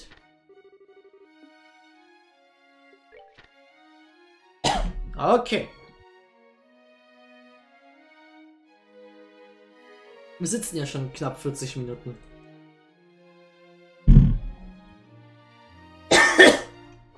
In the bowels of the Imperial City. Moving purposefully through the crowd, we made our way between the rows of seats. Each time the swinging bag in the hand struck the side of my knee, I became keenly aware of its presence. It was an unnerving feeling, quite like I had unintentionally brushed up against someone in an offensive way. Furthermore, it was nearly inconceivable to my mind that the ancient relic the Jäger Corps were pursuing with such a frenzy was sitting right here inside the stitched cloth of this cheap handbag. What a fool Mick had been, hadn't he known the burden this object would be one far more weighty than the both of us could have ever hoped to bear. I squeezed my eyes shut against the thoughts flying around my head, and addressed Sister Cornelia, who followed closely behind me. Will we be making a break for the cathedral once we get off? Yes, that was the plan, he answered, scanning the scene outside the window of the passenger car. I think that's the only option we've got if you want to make it through this stay alive. The station where the train was set to arrive was unremittingly crowded with countless droves of passengers. And as usual, the sky was slightly overcast. Everyone outside on the platform stood shivering in silence with their collars drawn up to their ears, huddling close to one another for warmth, like a flock of waterfowl out on the tidelands in midwinter. Don't worry, I won't be tossing you down a flight of stairs this time, Toby, suggested Sister Cornelia. Although, if there were two more of you at my disposal, I might have decided otherwise, she added. Evidently, the numbers in our welcome party this time had been a rather dramatic increase. Odds don't appear to be in our favor, she said in a low voice, her warm breath tickling the lobe of my ear. We won't be able to leave through the ticket gate. As soon as we stepped off the train, we stealthily moved to the opposite end of the platform, and after sneaking out a large door for only authorized station personnel, we jumped down onto the path of railroad ties and steel rails below. Biting cold wind of the capital swept freely across the unobstructed railroad tracks, causing me to shudder as it ruffled our coats with its chilly touch. Slipping between the couplers of a pair of freight cars, we moved cautiously along the edge, sticking close to the shadows. Over on the cargo platform, workers were busy unloading containers. Someone who had his mind set on becoming a dealer of pilfered goods, gaining illicit entry into the station house would be one of the first of all basics. Showing my ticket, I spoke politely to one of the workers. Then, with the scenario picked out in my head, I sold it to him as I played the part of a manager here on business with a celebrity of notable repute. Midway through our conversation, I introduced Sister Cornelia, who did her best to show the man a glamorous smile and feminine pose. I had possibly gone a bit overboard when I stated that she was an opera singer because the way that she carried herself made her look more akin to a low-wage sell song in a bar of drunkards. Yet, in spite of it all, the worker graciously let us through. Speech 100.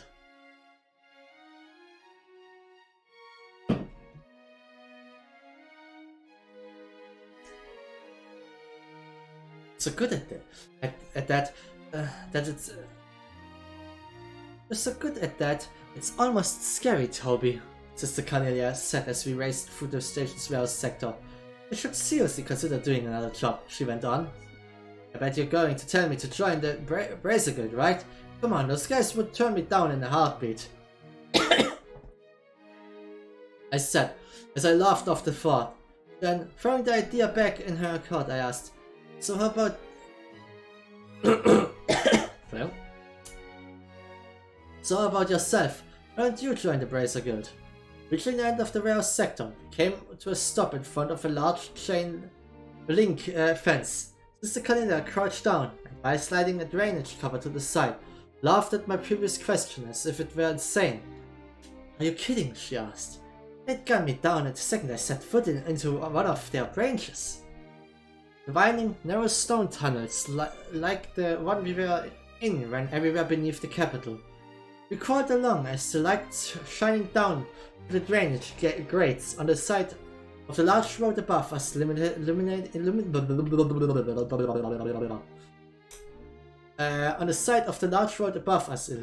the way, like a trail of flickering orbital lampposts.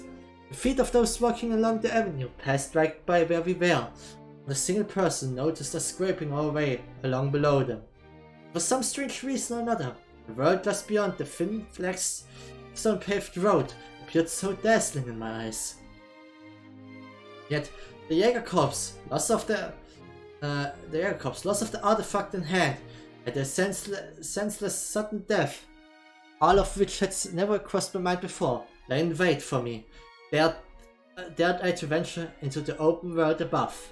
As we pressed on, I began to think that the small round tunnel which we were crawling through would run on forever, and finally, it merged with a high-ceiling sewer surrounded by walls of countless blocks of chiseled stone. We'll go through here to make our way over to where the cathedral is located, Sister Cornelia insisted. Raising one brow, she pointed her finger upward. It's a lot safer down here than it is up there.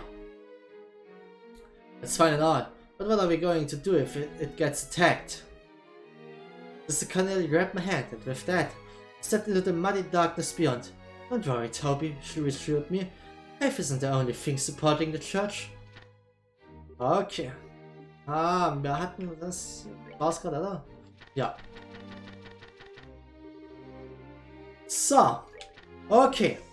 Bevor wir weitermachen, muss ich mittlerweile aber aufs Klo. Gibt mir auch die Möglichkeit, meinen Hals kurz etwas auszuruhen. Deswegen, man hört mich gleich wieder. Bis gleich, ich bin noch kurz weg.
So. Sorry fürs ein bisschen extra warten lassen. Ich habe kurz meine Stimme etwas ausgeruht. So, aber jetzt geht's weiter und wir sind ja fast fertig schon. Ich schwör, wir kommen zum Final Chapter und ich öffne das und es hat 50 Seiten, dann können wir uns von den Streams in den nächsten 3 Monaten wahrscheinlich verabschieden. Cornelia. A flicker of dying orbital lamps mounted at equidistant lengths along the sewer walls sent thin streaks of light across the surface of the rippling flow of filthy sewage. Passing in front of these one by one, Sister Cornelia sped down the stone sidewalk as the sound of her body cutting through the racing tunnel winds trailed out behind her. Panting and out of breath, I continued to move my feet toward the darkness which lay before me as I chased after Sister Cornelia's flickering shadow. Wayworn, yet without a moment of repose, we headed unrelentingly with our sights set on the cathedral of the Septian Church.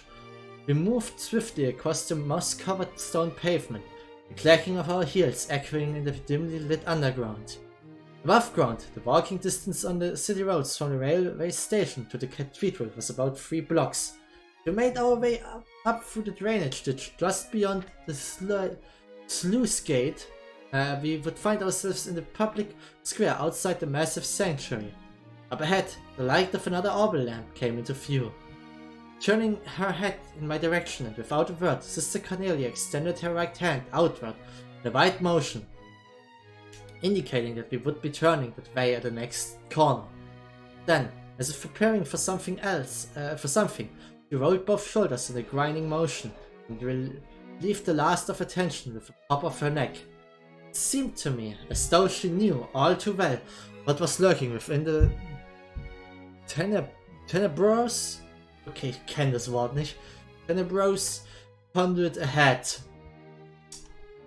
Under the unsteady and sporadic coruscation of light. Das Teil hat aber auch ein paar Worte drin, die ich in meinem Leben noch nie gesehen habe. Under the unsteady and sporadic coruscation of light, the body of Sister Cornelia surged around the corner and disappeared from view. 1, 2, 3 went developing echoes, followed by the sound of something being rolled into the channel of filthy sludge. As I turned the corner, the first thing which leapt into my sight were the contorted figures of 2 men on the ground whom I barely missed treading on. Sister Cornelia, who was by this time several steps ahead, continued to run at her usual pace, as if nothing had happened during the preceding seconds. "It's Cornelia!" came an angry, but noticeably wavering voice from behind. I glanced to my rear to locate its source, and there I found a man who had dragged himself from the fecal-filled liquid, now lying next to his dead comrades, yelling with his dying breath as blood leaked out of his open mouth. "Cornelius! She's down here!" He managed to croak before falling silent and still. Sister Cornelia paid no attention nor made any effort to look back. I turned my face forward and followed her example. The walls of the conduit leading directly to the sluice gate squared out into an ominous mouth of darkness, seemingly waiting for its next unsuspected meal. Sister Cornelia gradually slowed her pace to match mine, as I had by this time become completely exhausted and out of breath. It looks like these guys are dead serious about getting their hands on that item this time. Is it gonna...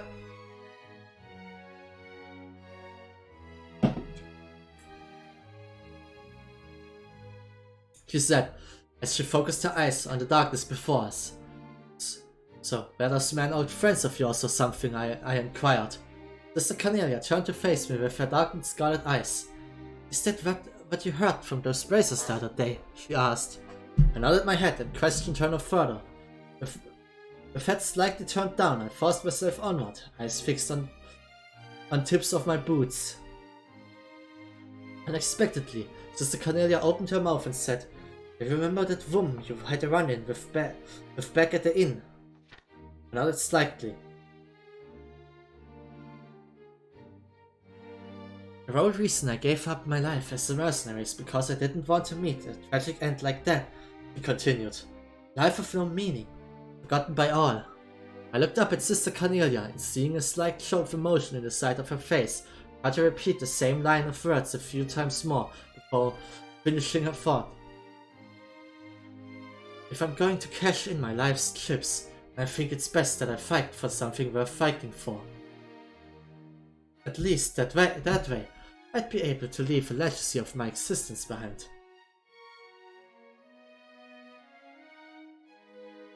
Taking her words, I ran steadily beside her as I felt a sense of nondescript apprehension slowly begin to creep over me. During the short intervals between breaths, it suddenly seemed as if I were hearing the faint sound of sloshing water from behind, which caused me to prick up my ears and turn my head in its direction.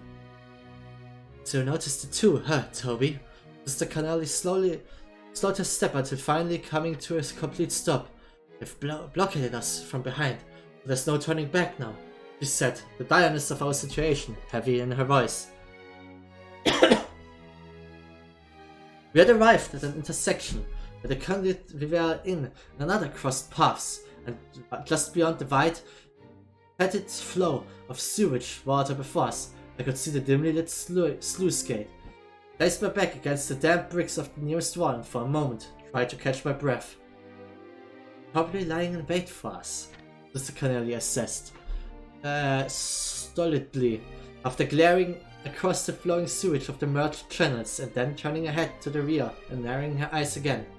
Unfortunately, this time we won't be able to circumvent them. With a sound of composure revealing her utmost resolve, Sister Cornelia took in a few deep breaths. I laid hand on my orbment, gripping it in the palm of my sweaty hand,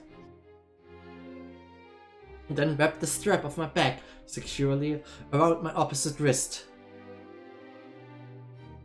And as always, Sister Cornelia checked her boots before standing upright. Then, taking a few steps back and holding my breath, I raced forward and darted into the Stygian flow of waste. Das war Chapter 9, richtig? Ja. Dann haben wir jetzt das vorletzte Chapter, The Last Stand. Ach du Heilige, das ist ein long one.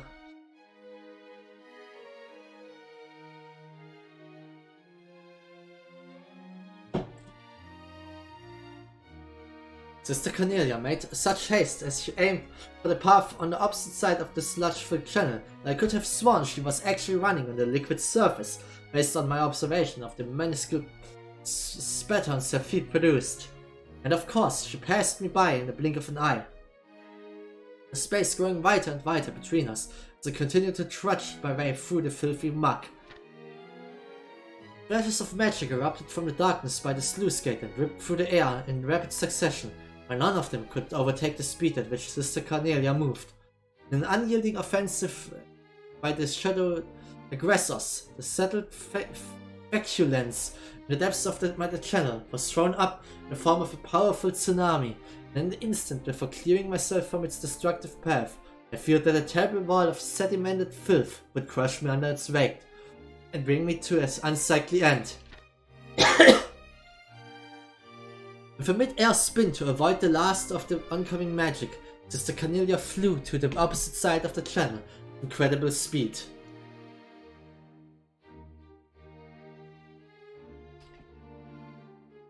Hurtling the wall of the piled-up sandbags behind which the attackers took cover, she whirled her arms in a ferocious onslaught. One by one, like a row of pins being struck by a weighted object, the line of standing Jaegers crumbled to the ground.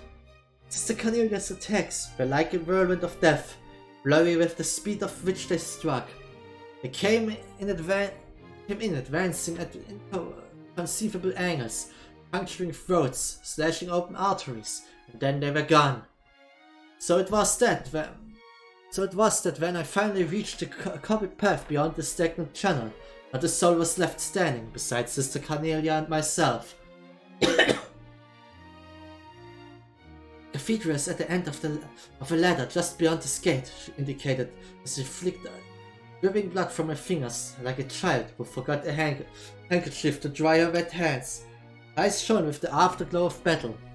The haters can't be far behind, so we'd better hurry, she warned. And as if to punctuate her warning, the damn sound of numerous feet kicking up water as they advanced toward our present location had now become clearly audible to my ears. Stepping over a handful of Jäger corpses lying scattered about behind the wall of sandbags, we made our way for the dry bed tunnel which lay ahead of us. I placed my hands on the slightly damp stone floor of the empty channel and crawled through the half-open door, the sluice gate. Falling water droplet struck the nape of my neck as I passed through the cramped opening, causing me to stop dead in my tracks. In the moment that followed, I recognized the sound of an orbment overhead on the verge of discharging a burst of magic. "Toby," came the ostensible voice of Sister Cornelia as my vision was instantly flooded with a wave of exceeding brightness. Then, in the midst of this world of blinding light, came the hand of a savior which grabbed me firmly by the shoulder. A powerful feeling of being dragged and the explosion produced by magic rupturing stone were almost simultaneous. As the booming roar swept across the roll of my body, I was thrown backwards toward the ground.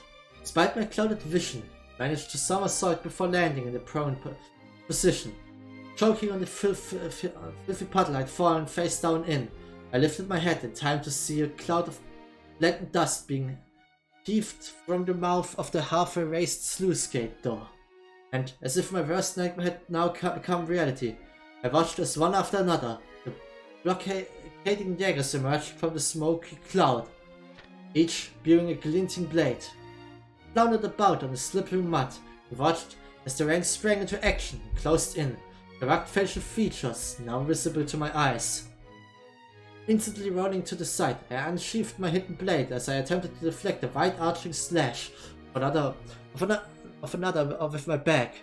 The top of the back, over which the sharp edge ran, split open, out of sound. The paper-wrapped orbment fell onto the cobbled floor. Frantically, I searched for the orbment at my side, but I was unable to get a grip on it because of my clumsy, panic-stricken state. One of the mercenary men, his eyes intent on my throat, drew back his long sword to end my life. But before he could make his move, a dark silhouette appeared from behind him. It was Sister Cornelia. Her hands, moving with such finesse, disarmed the man in an instant, and left only his sword behind before he was launched from view into the hanging shadows veiling the dank conduit.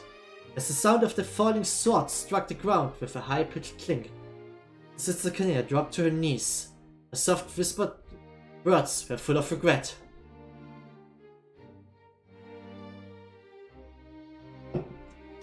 Gib mir mal eine Sekunde. Das Energy Drink hat meinen ganzen Tisch nass kondensiert. What the fuck? Nur weil er gut gekühlt war. So. I'm sorry, Toby. With her head bowed forward, I watched in disbelief as several streaks of blood began to run down the side of her face. It looks like the goddess may be calling you home too, she said gently. Once again, Sister Cornelia rose to her feet, her coat hanging in tatters. Hanging her outer garment's wrecked state, I knew for certain that it had been caused by the previous blast of magic. In order to protect me from harm, Sister Cornelia had willingly used her body as a shield to absorb the brunt of the force. And now, a stain of effervescing crimson blood had begun to seep through the cloth covering her breast. I swiped up the artifact which had tumbled to the ground from the hole in my silvered bag and tore away the red paper which covered its surface. Then, with the cold lump of metal in hand, I placed it atop my orbment as I gripped them both tightly together. The sound of footfall from the Jäger corps had by now subsided. They stood in a cluster with their swords drawn, effectively blocking any possible escape through the sluice gate. Sister Cornelia let out a shrill cry, and I, as if taking the sound to be a command to attack, unleashed the energy pent up within my orbment. The device roared, and at the instant the magic was discharged. I felt an intense wave of searing heat race over my cheeks as my entire body was immediately blown backwards by the powerful force. Stunned, I collapsed onto the floor. When I finally forced open my eyes, I could see Sister Cornelia standing above me with her back turned to face me. My right arm had lost all strength to function and hung limply at her side. Dazedly, she slid to her knees and slumped onto the ground before me. I pulled Sister Cornelia close to myself and, hugging her tightly, blasted the pack of assailing mercenaries with an instantaneous wave of magic. But then it was all over, my last stand ending as soon as it had begun. Countless razor-sharp sword tips stared down at us from all sides. Convinced that I had finally reached my life's terminus, I raised my right hand by placing a false hope in my orbment that it could somehow protect us. Activated it, last of its energy being consumed as it was drained to empty. Whirling arrow blades spun around us as I closed my eyes and accepted my fate, and behind my darkened eyelids, an endless realm of whiteness began to spread out before me. Okay. Okay, das sind 13 Seiten nur. Gott bewahre mich. A legacy never to be forgotten. I was swallowed by the light, only to be spewed moments later onto a patch of hardened ground. The air was filled with the scent of sun-baked earth. Yet, being the floor of some grandiose heavenly estate inherited by those in afterlife, felt quite like the flagstone once I had grown accustomed to in my past life. Upon feeling around in my immediate surroundings, my searching hand found soft locks of disheveled hair. It seemed as though Sister Cornelia had come as well as I to meet our Creator firsthand. Gradually, as I lay there, I felt something warm swell within the pit of my stomach. Weary and spent, I just let the feeling spread over me. It was at about this time that the sound of numerous voices started to fill the air around us. Warm breath trickled across my nose and brow, letting me know that I was being stared at directly in the face. As my eyes adjusted to the intensity of the light, I realized that I was looking into the face of a young girl who beamed back at me brightly with the widest of smiles. However, she seemed a bit young to hold the esteemed position of the goddess. The knell of a bell overhead rang out loudly and clear. Strangely, it had sounded exactly like the cathedral's distinctive toll, taking in the series of events to be rather odd.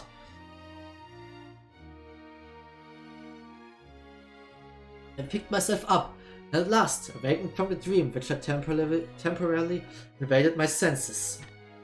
There it was, the familiar cityscape, sounds, and even the scent of the breeze.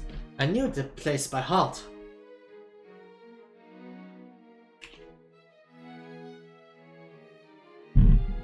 It was the public square of the Imperial City, which unfolded before the great cathedral of the Septian Church. I opened the fingers of my right hand, stared down at the metallic lump in its palm, entrusted to me by Mikt. Golden filaments of light swirled across the surface of the artifact. I instantly recalled Sister Cornelia's words. "It's alive," she had said. And as I watched the ancient light gradually fade away before closing my hand around its surface once more, I believed it. Supporting each other by wrapping our arms around one another's shoulders, Sister Cornelia and I hobbled and limped our way toward the magnificent cathedral as the awe-inspiring figure of the goddess, Aidios, stood silently with unfurled wings, watching over us from the deep-hued stained glass window above. As for the events which followed, they were all settled in an orderly fashion. The metallic lump which Sister Cornelia had so daringly risked her life for was turned over to His Eminence, the Cardinal, who presided over the cathedral. He disappeared with it through the thick open door of a sacred vault. The level of corruption which had spread like a plague among members of the Imperial Court, influential aristocrats, and even commissioned officers of the Imperial Army astonished even those mediators acting on behalf of the Bracer Guild. I stayed close by Sister Cornelia as she was laid out on a pew within the chapel of the cathedral. The real sisters of the church delicately pulled off her coat and cut open her vest, now stuck to her body with dried blood. Upon doing so, they found an ornate shirt of chainmail just beneath the layer of her clothing, which for some strange reason seemed to bewilder them all. Next day, a certain aristocrat who had hired the Jäger Corps to carry out his selfish bidding agreed to relinquish the artifacts in his possession in return for keeping his estate.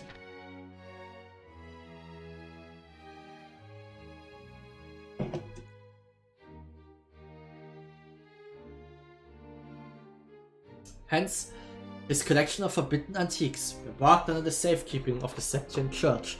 Sworn to secrecy, I made immediate arrangements to take leave for the Calvert Republic. My destination, a high-class resort, which turned out to be an excellent way to recover physically and mentally, as well as forget about a series of events which had occurred over the past few days. Naturally, the bracers assigned to provide my escort were none other than Clayton and Pavel, who before we left guided me without a word to where Sister Cornelia was resting. I talked with Sister Cornelia, who had awoken for a short interval. As I got up to leave, she reached out her dainty hand and said to me, "Before you go, I want to tell you my real name. It's Ein Selnate." I took her unblemished hand in mine and gripped it firmly as I expressed my appreciation for what she had done. And today, now 3 years later, I stood staring at her name once again, but this time, printed on a page of the Imperial Chronicle. Ein Cellmate. Below those printed characters ran a few lines of an unembellished article. Yesterday, a corpse was discovered in an urban area of the capital just before dawn. The body was found, covered with multiple stab wounds. The departed, in life, had been involved in charitable work, brought salvation to many afflicted souls in various regions throughout the land. As I read the last line, I envisioned the deceased figure of Sister Cornelia lying motionless upon a darkened street. Yet, despite the blood-stained face I envisioned in my mind, I saw her as she rested in peace, a gentle smile crossing her face, and vindicated any transgression in life. As I rolled up the copy of the magazine in hand, I brushed my hand slightly across the shiny bracer emblem pinned on my chest. Almost 2 years had passed since I converted to my new line of work Sister Cornelia had so graciously recommended to me. And finally, I had even become used to using my real name. Toby came the whisper of Sister Cornelia as it resurrected in my ears. Now only known as Toby, I pressed my forehead up against the cold, clouded window of the passenger car, the refulgent eyes of Sister Cornelia shining brightly like a carnelian stone, forever ingrained in my memory. In my mind's eye, I watched as her coat sleeves trailed out behind her and she dashed away into the darkness of my memories.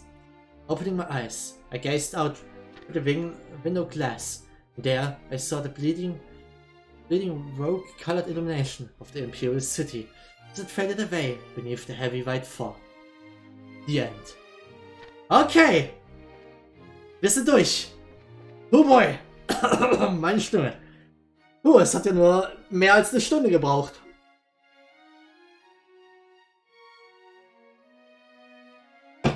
Das war schon wieder sehr, sehr interessant. Und es ist schon wieder so, ich will mehr wissen. What the fuck? What the fuck? Warum ist Sister Cornelia einfach gekillt worden? What the fuck? God damn it. Okay. Wenn ich jetzt hier reingehe und noch ein Bücherregal hier ist, dann heul ich. Okay, wir haben keine Bücherregale hier. Closest Imperial City to Levi Brothers is a place called Palm. I'm actually from there, by the way. It's close to Bose, which makes it convenient to return home for visits. Of course, it's not so convenient to visit the Imperial capital from here.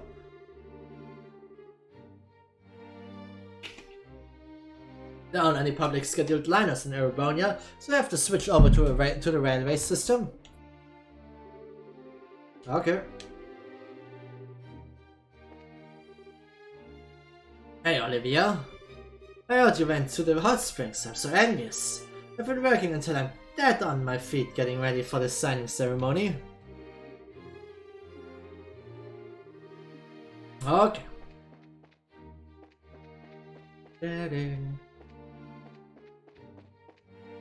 Jetzt muss ich mich mental auch vorbereiten, actually wieder Stimmen zu machen.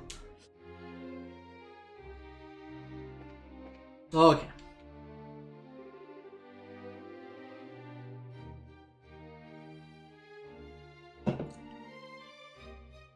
So this is the office.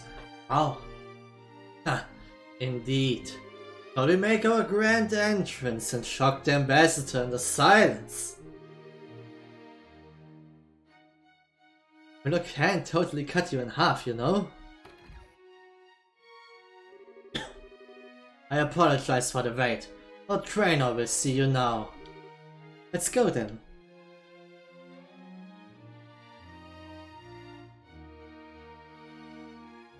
Stimmt, wir hatten ihn ja auch schon getroffen. Welcome to the Urbonian Embassy, guests. I am Lord David Cranor, the duly appointed ambassador and voice of the Empire in this land. I'm Estelle Bright of the Bracer Guild. Zin Vartek, also of the Guild. I'm Chloe Rins, a second-year student at the Glenis Royal Academy, and assistant to the Bracers.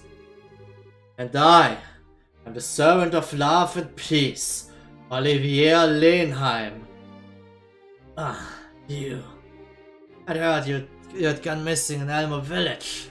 Try not to worry Miller further, Olivier. Or me, for that matter.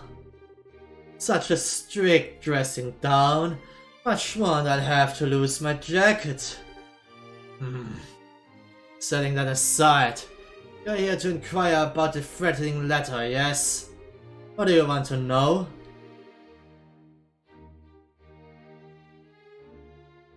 Okay, I'll be direct, sir. Do you have any idea what might be behind the letter? Is there anyone in the Empire who might oppose the signing of the pact?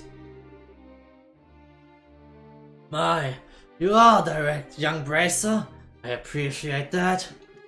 I tell you truthfully, however, that I can think of no such person. His Majesty is very happy with the pact as it stands, in fact, and no one within the Empire would be foolish enough to gainsay his leadership in such a matter, of course. Yeah, I bet. Do you think it's the work of someone outside the Empire, then? What other answer could there be? If you want my opinion, it's the opposition party in Calvert behind all this. Some silly ploy to make the president look bad, no doubt. Opposition, doing whatever it pleases. This is a perfect example of the fallacies of mob rule. I have no question that, your lordship. Don't get me wrong. All major political parties basically beat each other over the head anytime they can, but even if the pact fell apart due to this, I don't think anyone could blame it on President Rocksmith. Details? You think the mob thinks like that? All I can say for certain is that the person issuing these threats cannot be from our empire. There should be more than enough assurance for you. Well, excuse me, Lord Cranor. May I ask what Chancellor Osborne's opinion of the non-aggression pact is? What? Flawless riposted, Chloe.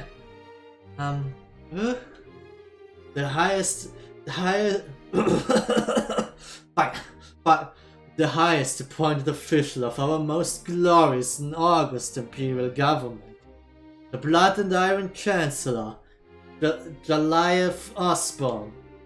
His nickname comes from his personal motto: our nation's peace must be built on a foundation of blood and iron. He has overseen the expansion of the rail system, as well as the annexation of several smaller states on our borders, though through less than diplomatic means. Wait, you mean he... Olivier! How can you criticize your empire's chancellor? Oh, but David, how was I criticizing? I simply stated the facts.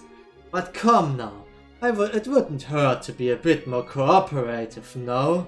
We've already spoken with the lovely Ambassador Katrine over at the Calverdian Embassy. Was würde er hier sagen, wenn wir das noch nicht gemacht hätten? He was quite helpful, you see. What? Why? If we don't help these people now, it will give them cause to doubt the character of Erebonia. It would be a tragedy, wouldn't you agree? My Lord Cranor, there's no need to keep information related to this hidden. I humbly suggest that being open in this case will not present a problem.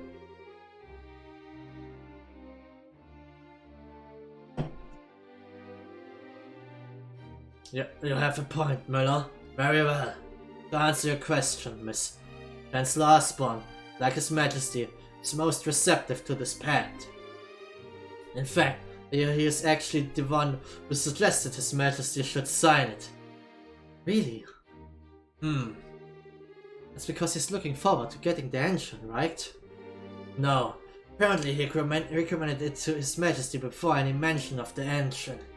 If anything, I'm glad there's this harmony at home over this pact. There's been no pressure for us to negotiate. I hate to say this then, but it's looking like there really isn't any chance it's someone from the Empire. Yeah, looks that way.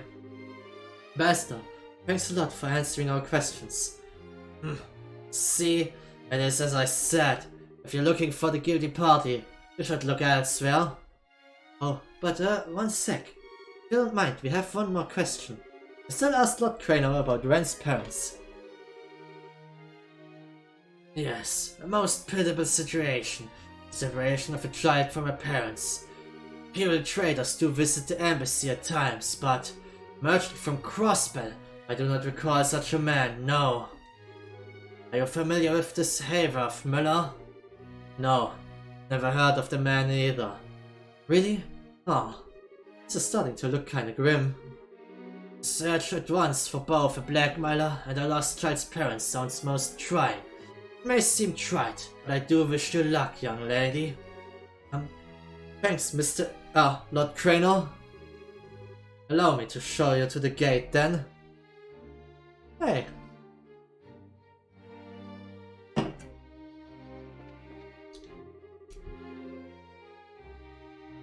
I imagine you must be having a difficult time trying to find the culprit. Though I suppose if there were some clue, any clue at all, we wouldn't be in this position where we are now. So don't hesitate to let us know if we can be of assistance. Okay. The bracer continues to prove itself a harsh one indeed. Several months ago, I'd received reports concerning the Bracer Guild. Various branches have been attacked in my country, one after the other. Given that you're bracers yourselves, I fear that you may be an easy target for whoever is responsible. I wish you and your fellow bracers well. Do not lose hope.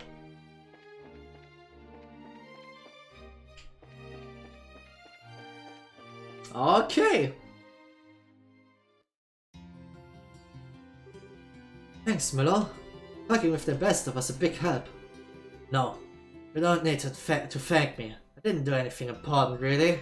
Besides, this is a problem affecting our nations. We should be working together. Ha, indeed. I do hope we can solve this. Huh? Olivia, you're awfully quiet. It's nothing. I was simply lost in reverie for a moment.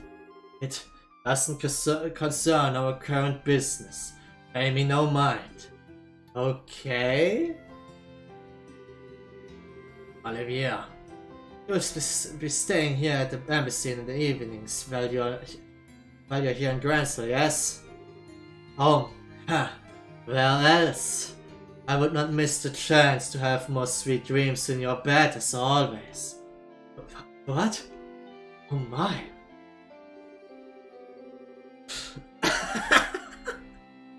Oh god damn it, Olivia. Stop with the jokes before you give the ladies too many ideas. Just push those jokes too far and I may have to spear you upon the embassy flagpole. Ah, that's the direction I should approach from. You teach me more every day. Alternatively, I could just cut you in half right here. Fairly sure I could explain it to Lord Craner. That would be rather less lovely. Forgive the joke, my friend. But that's how you keep Olivia under control. Maybe you should write this down. Haha, I'd say they match each other perfectly myself. That's a terrifying thought. Well, regardless, I shall pardon myself here. Good luck with the rest of your investigation. Thanks again, Miller.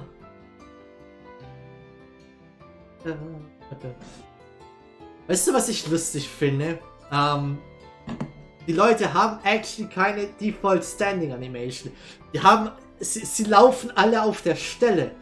Und das Komische ist, man hat es gerade gesehen, als er vorm Tor stand, da hat er kurz einfach still gestanden. Ne? Das ist mir jetzt gerade erst aufgefallen. Und wir können auch stillstehen. Heißt, die haben mit Absicht die einfach auf der Stelle laufen lassen aus irgendeinem Grund.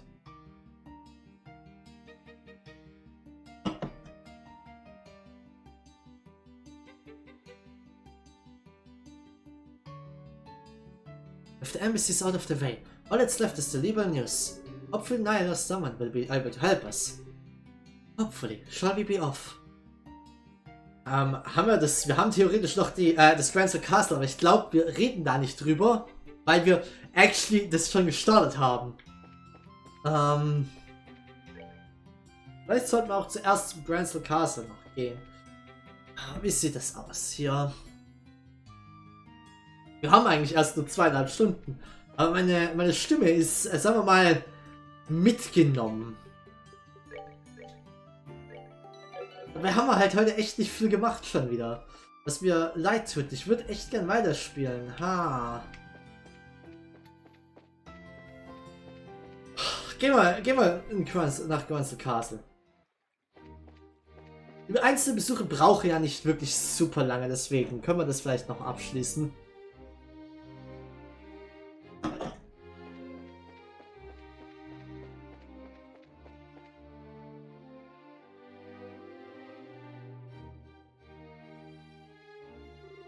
Okay, time to nose around the castle a bit. So, obviously we should talk to Queen Alicia, both to ask about the letter and just say hi, but let's see, who else? Julia's gone, right? Yes, she's currently at Leyston Fortress, overseeing the refitting of their sail. Well, that's going to make things a bit harder on us. She probably could have given us a lot of help with this mess. Who else could we confer with, I wonder? Julia absent, I think our best bet is Hilda at least concerning Ren's parents. Haymaps have ever visited the castle, she would know. Yeah, Hilda kinda seems to have some sort of castle sense about these things. So where would we find them, you think? Grandmother should be in her chambers at this hour.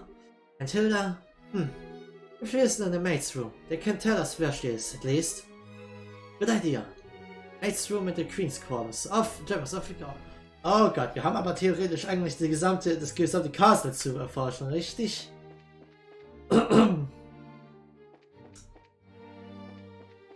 Oh, das ist eine große Area, actually.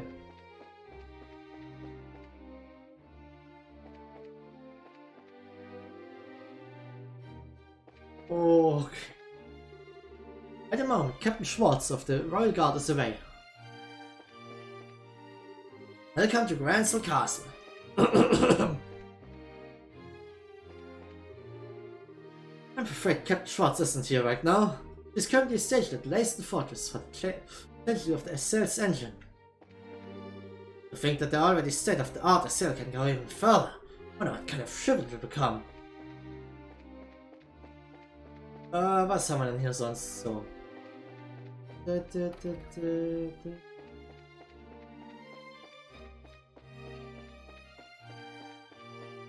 erinnere mich noch dunkel, dass wir hier irgendwie mal uns durchschleichen mussten oder so. Was zeigt die closed? Okay. Das war, glaube ich, die Schatzkammer? Ich bin mir nicht mehr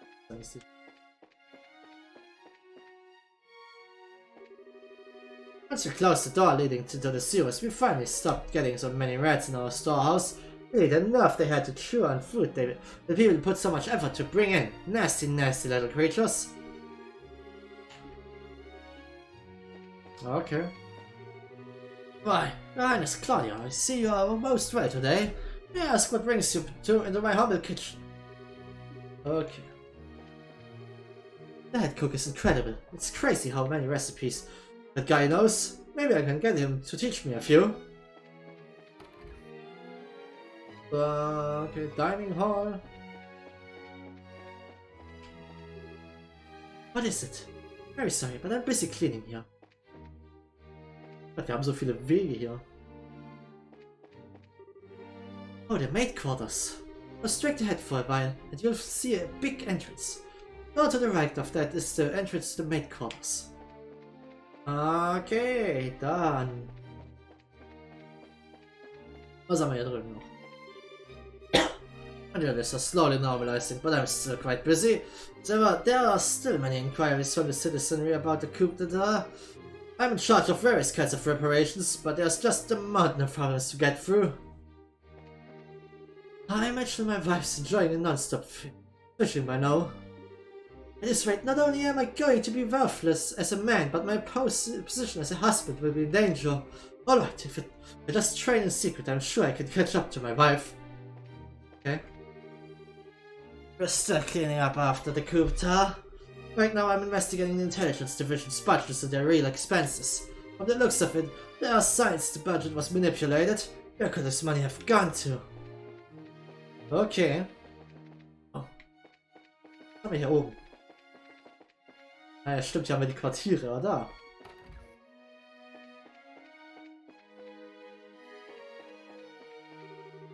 Oh well, time to start cleaning the guest rooms. Once I'm done with the guest rooms, it's off to help tidy the library.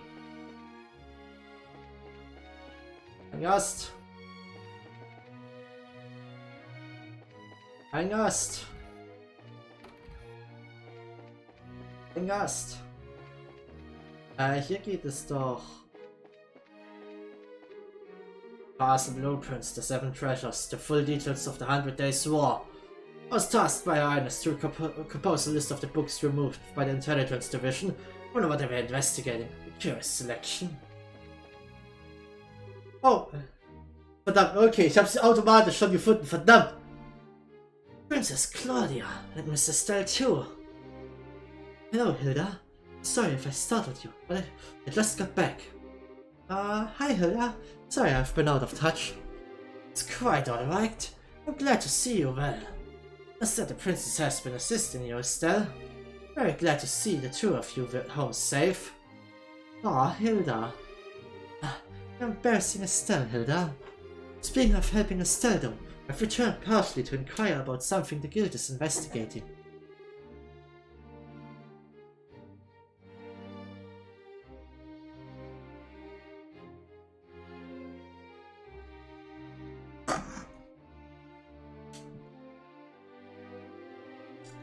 To ask you a few questions, Hilda. If I can be of assistance, ask me anything. I think there may be a few too many onlookers to speak here, however. Let's borrow a guest room. Yes, I see. You're tending to the investigation of that letter we received, then? I take it you want to know if I have any idea who the sender might be. That's it exactly. We're investigating all the locations that receive letters to see if we can ferret out some clues. And firstly, thank you for your efforts. Just receiving that letter was unsettling. I'm afraid I can be of little aid in naming suspects, however. The only thing I can say with confidence is that it is not the work of anyone in this castle. We kind of figured that one. Who was the letter here addressed to, out of curiosity? No less a person than Her Majesty herself. I check all letters addressed to the Queen, so I know the contents of the letter. Believe me, if I could lay hands on the fool who wrote that. Pardon me. I was wondering, were there any other suspicious letters delivered to the castle recently? Ones critical of Royal's decision, for example. Ah, well, Hilda, please help us. For my sake, if not for no one else's. We need as much information as we can in order to make a judgment. Very well. There have been several letters delivered with no indication as to their senders. They were not particularly critical of royal decision per se. They were largely petitions to reduce or annul Colonel Richard's sentence. I suspect at least some are from citizens of Gransel, but the rest I cannot be sure on. People want Colonel Richard freed?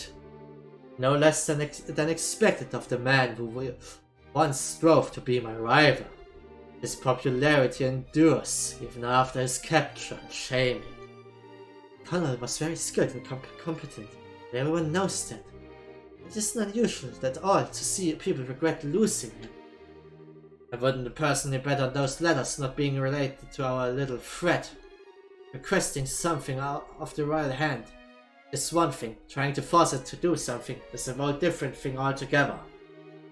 Well, still, even knowing the letters exist helps. Oh, one more thing, Hilda. I wanted to ask about something else. Still asked Hilda about the Havers. Harold Hayworth, raider from Crossbill. Yes, I remember him. Say what? Is he an acquaintance of yours, Hilda? Not as such. He asked for a tour of the castle interior a few days ago. He happened to be otherwise unoccupied, so I showed him about. His wife and daughter were with him as well. Really? Hey! Alas, this provides us with little clue as to where the Hayworths may have gone. Yes, my apologies. There was something that bothered me, however. What would that be? The child greatly enjoyed the tour. However, parents felt as though they were barely even present throughout the entire thing. They seemed even-tempered, normal enough when they spoke to me, when combined with your story, and if they were on a strain.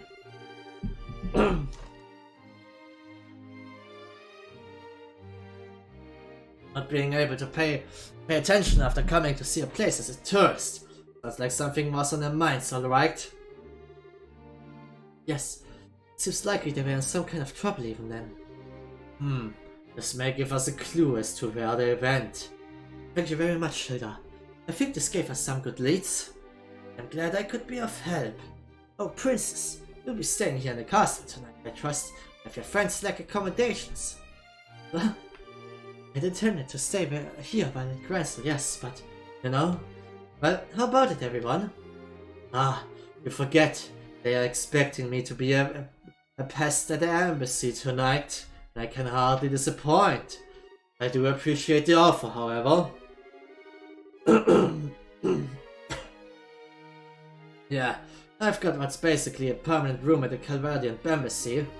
Thanks, but I think I've got to decline this time. I should probably ask a gate and tighter before committing to anything. We've got Ren too. That's true. It sounds like she loves the castle. I shall keep the rooms ready in case you wish to stay. Thanks, Hilda. Thank you, Hilda. Not at all. Must return to the maid quarters. Please let me know if you need anything else. You'll pardon me. Bye bye, Hilda. Alles klar.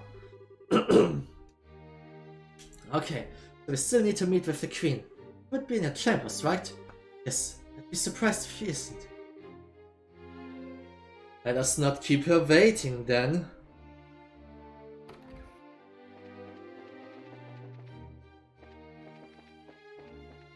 Haben wir hier noch was? Nope, okay. Waren Bücher im Raum. Ich hatte ganz kurz etwas Angst, muss ich zugeben.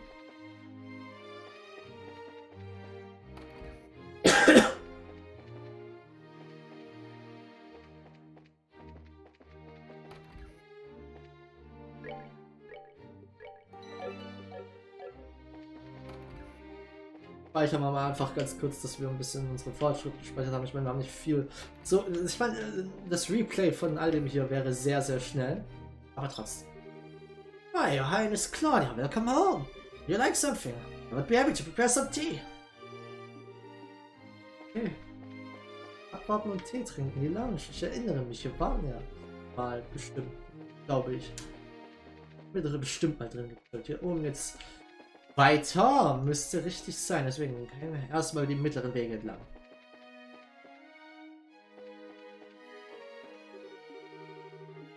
Okay, ich hätte eigentlich gedacht, dass wir so lange haben. Couldn't have imagined that young girl being involved in all of this. I hope you find her parents soon. You met with Mistress Hilda, didn't you? Would you like me to prepare something to drink for you? Ja, es tut mir leid, ich habe die jetzt richtig hart gepowercreept gewissermaßen. Die hat echt... Er hat bestimmt eine kleine Cutscene mit der gehabt, wo sie uns gesagt hätte, dass Hilda nicht da ist und wo sie ist. Und ich habe einfach was so... Bye! Bye! It's such a relief that the Duke's staying over in the villa. Though the Duke was always staring at people with these lecherous, dirty eyes. Duke war wirklich kein cooler Charakter. Oh, kann ich mich nicht einfach auf den Thron setzen und diesen Queen spielen? Ich glaube, das würde schlecht kommen. Haben wir hier irgendwo irgendwen?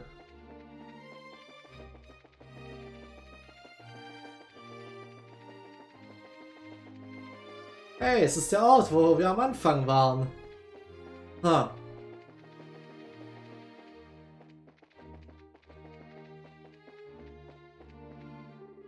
It's passed through. Hey, Lady Claudia. We're looking for Her Majesty the Queen. She's currently resting in her room. Okay, ich würde sagen, wir werden noch mit der Königin reden und dann war's das für heute. Dann ist meine Stimme dann ist meine Stimme offiziell fertig.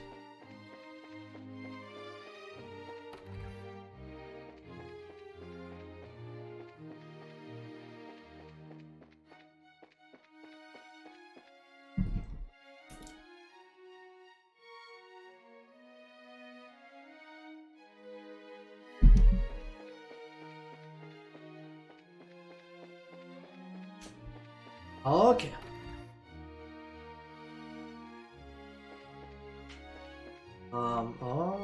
Die Terrasse. Oh nein. You finally arrived. Huh? Grandmother.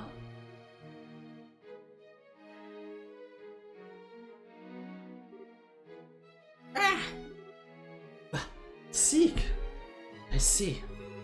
Sieg was being thoughtful, wasn't he? Yes, he let me know you were coming. Welcome home, Claudia. And Estelle, you're always welcome, so long as I remain queen. Father explained everything not long after you left the train. Pains me to know you carry such a burden. Oh, thank you very much, Your Majesty. Still, I know what I gotta do, and Chloe's been a huge help. So I'm okay, don't worry. I see. Your soul has gained new steel since we last met, Estelle. Mr. Vatek and Mr. Lenheim, both of you, of course, are also welcome in my home. Let us retire to my chambers. I shall have some tea prepared. So you came about the letters. I wasn't aware they had been sent to the cathedral and the embassies as well. The fears are not groundless. It's difficult to think of such lengths as a mere childish prank. Yes, Your Highness. That's why we're trying to talk to people affiliated to the case, to see if we can find some clues. Grandmother, do you have any idea who might be responsible? Especially someone with an legal. Claudia, what do you think? Me? As a possible heir, Fox should daily be on the forces moving within our nation. Would you share your opinion with me? Very well. I don't believe there is any force in the country which is truly opposed to the pact. I've heard in various places, however, that following the coup, some of our extreme right-wing citizens are feeling very concerned.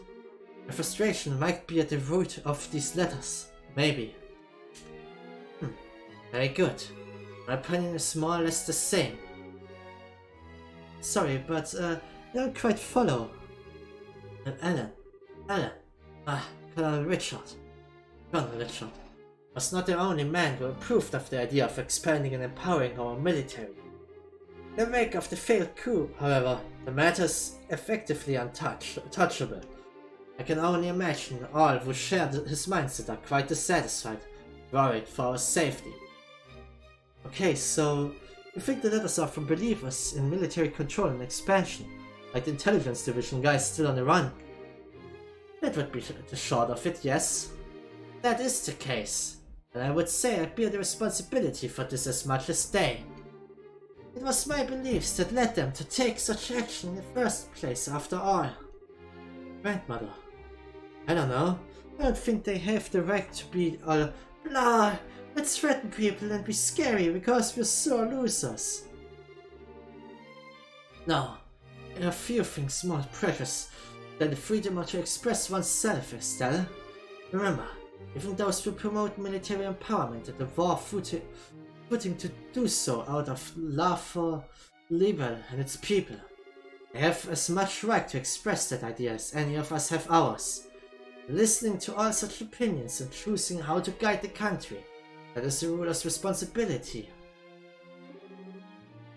Though, in that case, I rather doubt they'll actually try to stop the ceremony, yes? Assuming the letter is from the expansionists, yes, that's quite possible. With Colonel Richard under arrest, they have little power and with which to act. The problem lies with the idea that someone else may be responsible. If that is the case, then I fear I can offer you little advice or knowledge. Oh, rats. Queen Alicia, if I may broach a question. Of course, Olivier, whatever you wish. Why are you so determined to act upon this non-aggression pact now? Your own country is still deeply confused and unsettled from the coup attempt. Most rulers would think this is a time to focus solely on one's own country, not the affairs of others.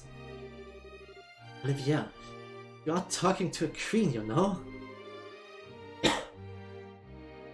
It's alright, Estelle. Olivier has a point. The plans and proposals for the pact, however, far predate the coup. Further delays would only harm the dignity of the nation. The crossbill issue is causing a great deal of friction again as well. I hope this can help. Crossbill, that's where Ren's from, isn't it? Und das ist, wo die nächste Spieleserie theoretisch spielen würde, wenn die übersetzt worden wäre. Wenn ich das richtig verstehe. Theoretisch die Fortsetzung der nächsten Games, das waren glaube ich 2, waren eigentlich Crossbell, aber die wurden niemals übersetzt bisher. Und die haben einfach mit den Cold Steel weitergemacht, die danach kamen, wenn ich mich recht entsinne. Horrorfreak wird wahrscheinlich mich gleich wieder berichtigen, sollte es falsch sein, aber ich glaube, das war's. Und ich glaube aber actually, die 2 Crossbell-Spiele sollen jetzt übersetzt werden, aber auch. Bin ich aber mir nicht hundertprozentig sicher. Yes, it lies due northeast of here, over the Crone Mountains, directly between Erebonia and Calvert. Both the Republic and Empire claim it should be part of the governance, and some Crossbellans want total independence. It's quite a mess. Crossbell's basically a fishbone stuck in 2 throats at once. All the issues surrounding it just get called the Crossbell problem. I see. Boy, no wonder people get worked up about it then. Ah, so your aim is to pluck out the bone with this pact then. Continue the analogy. It's not a bone that can be removed in one gesture, sadly. I can open a way to resolve the issue, however, yes. Laying the groundwork for resolving that issue will strengthen peace across the entire region. People will remember Libel spurred it on. I have underestimated you even more than I previously thought. Our invasion of Libel was far more of a fool's errand than I'd even imagined. That much at least is painfully obvious to me now. What are you going on about? Oh, wait, Crossbow, Ren, ta! Sorry to change the subject, Her Majesty, but... Estelle asked Queen Alicia about Ren's parents. My goodness, a child abandoned at the royal villa. Must instruct Raymond to keep me better informed, it seems. No, it's a shot in the dark, but I don't suppose you have any idea where they might be, Your Majesty. No.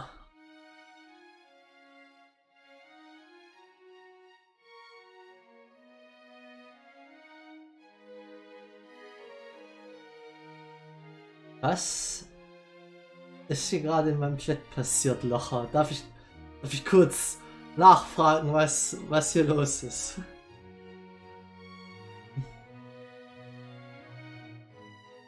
Das interessiert mich jetzt, muss ich zugeben. Habe ich eine Nachricht verpasst? Ich müsste mir die angezeigt werden. Nur ein paar Bots. Aber hä?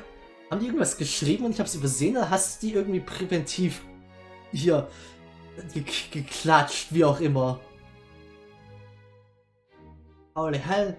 Ich wusste nicht, dass du... Oh fuck, ich habe einen richtig guten Mod. Einfach. Props an dich, Locher.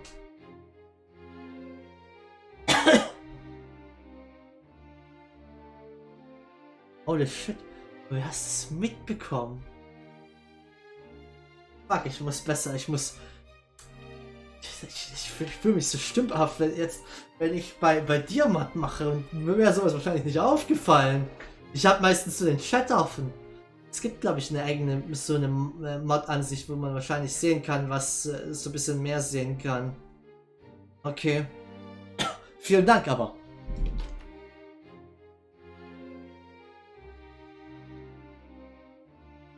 No, I'm very sorry, but I do not. However, they visited the castle, especially recently. Hilda would know of it. Have you spoken with her? Yeah, we did. Was ich mag, ist, dass diese Gespräche alles so ein bisschen Variation haben, je nachdem, in welche Reihenfolge wir sie gemacht haben. Mit dem, als wir mit dem hier im Rebellion Ambassador geredet haben, dass wir erwähnt haben, dass wir mit der von Calvert geredet haben und sowas, und hier jetzt, dass wir mit Hilda geredet haben. So, das sind kleine nette Details. Hilda only said they were behaving a little strangely.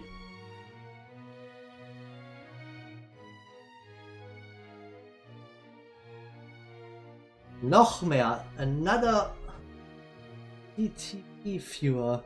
Okay.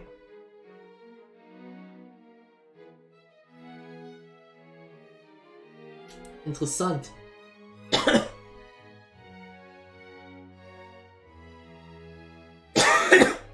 Vielen Dank. I see. Ja, sorry, das hat mich jetzt gerade ein bisschen interessiert, sorry. Da war ich einfach nur, weil ich dachte, ich habe halt plötzlich nur gesehen, dass irgendwas hier, dass sich im Chat was so getan hat, und ich war verwirrt, weil ich davor nichts gesehen habe, was das gestartet haben könnte. Aber gut, ja. Ich lasse dich da einfach machen ab jetzt. I see. Well, should you wish, I could contact Mayor McDowell and the Crossville government. If that would help, ask whenever you need. Oh, thanks. Grandmother, thank you for all your help. Need to move on, unfortunately. But, don't be nervous. I know what you wish to say, I think. You will be staying in the castle tonight, yes? Let us speak then, once you are no longer busy. Alright. Alles klar. Ich mag Queen Alicia. Ist cool. My goodness, such royalty. I would say she is the only person on the continent with that sense of balance. Yeah, sort of feels weird to say coming from a democracy, at least a perfect ruler. Kind of envy Libra, to be honest. Ha, of course. She's the queen after all. Sorry, what's wrong? Oh, it's nothing. I was just struck again by how incredible my woman grandmother is. I really doubt I can ever live up to her. Oh. Princess. When did Her Majesty the Queen take the throne? Oh, she was 20 if I recall correctly. And may I ask your age? I'm 16, but my point. I truly doubt Her Majesty was a master politician the day she took the throne, and you are not even as old as she was when she first donned the purple. I see little point in comparing yourself to her as she is now. Wouldn't you agree? Habe ich mir aber auch gedacht, ja, Chloe, du bist noch ganz am Anfang, ja? Alicia hat Jahrzehnte an Erfahrung, ja? The martial artists tend to say that only those with the proper capacity can achieve this thing called unity of purpose. Even those with the greatest innate skill, like say Walter, only reach their peak through a journey of 1,000 steps. I think Her Majesty believes you have the capacity to get there, Princess. Just take it one step at a time, don't worry. Olivia, Sin, thank you, really. Good job, you two. Chloe's going to be an awesome queen someday. Guess you get good with pep talks as you get older, huh? Get older. How rude. I'm a fresh, youthful 25. 5 years younger than Sin here, even. You don't want to call out someone on being rude, Olivia? But anyway, I've spoken to Hilda and Grandmother both. Yeah, back to town then, I guess. Yes, let's be off. Ich muss eins sagen, wir haben eine Saving Grace für diese Episode. Wir haben McGate nicht im Team. Hätten wir McGate im Team, wäre meine Stimme dead. Die könnte ich wegwerfen. Olivia hätte... Nicht Olivia, McGate hätte einfach alles vernichtet, weil... all die Stimmen in meinem Team gerade sind machbar. Estelle und Chloe gehen komplett. Olivia ist gut und Sin geht eigentlich. Evening already. Time does fly when you're having fun. The only letter victim we've yet to visit is the Libel News. Yep. Well, let's not waste any more time, eh? Let's get over there and see what's what. Oh, wir haben einen schönen Evening-Tint. Okay. Wir gehen einen Screen weiter. Wir sind jetzt hier. Wir werden jetzt hier speichern. Wir haben jetzt einen guten Fortschritt gemacht. Eine Menge gelesen, meine Stimme ziemlich hart strapaziert. Wir haben einen schönen Stream hinter uns gehabt. Gute 3 Stunden. Beim nächsten Mal werden wir auch noch den letzten Part dieses Story-Bereichs abschließen. Und dann wahrscheinlich noch ein bisschen mehr extra Story danach so ein bisschen haben, wo ein bisschen mehr indiziert wird, wohin wir von hier aus jetzt gehen. Bin ich gespannt drauf. Und ich vermute, wir werden dann aber nochmal eine Möglichkeit haben, oder hier eine Gelegenheit haben für Sidequests. Was wahrscheinlich dann den nächsten Stream jetzt so auch schon beschreibt. Es hat mich sehr gefreut. Ich muss sagen, ich muss eigentlich schon seit einer Weile voll aufs Klo. Aber ich habe mich zurückgehalten, weil ich jetzt noch diesen Part zu Ende spielen wollte. Und ich war so, komm, ich bin ja fast fertig. Und jetzt muss ich so hart aufs Klo. Aber wir machen jetzt noch das Ende durch. Klassisches Abmoderationszeug.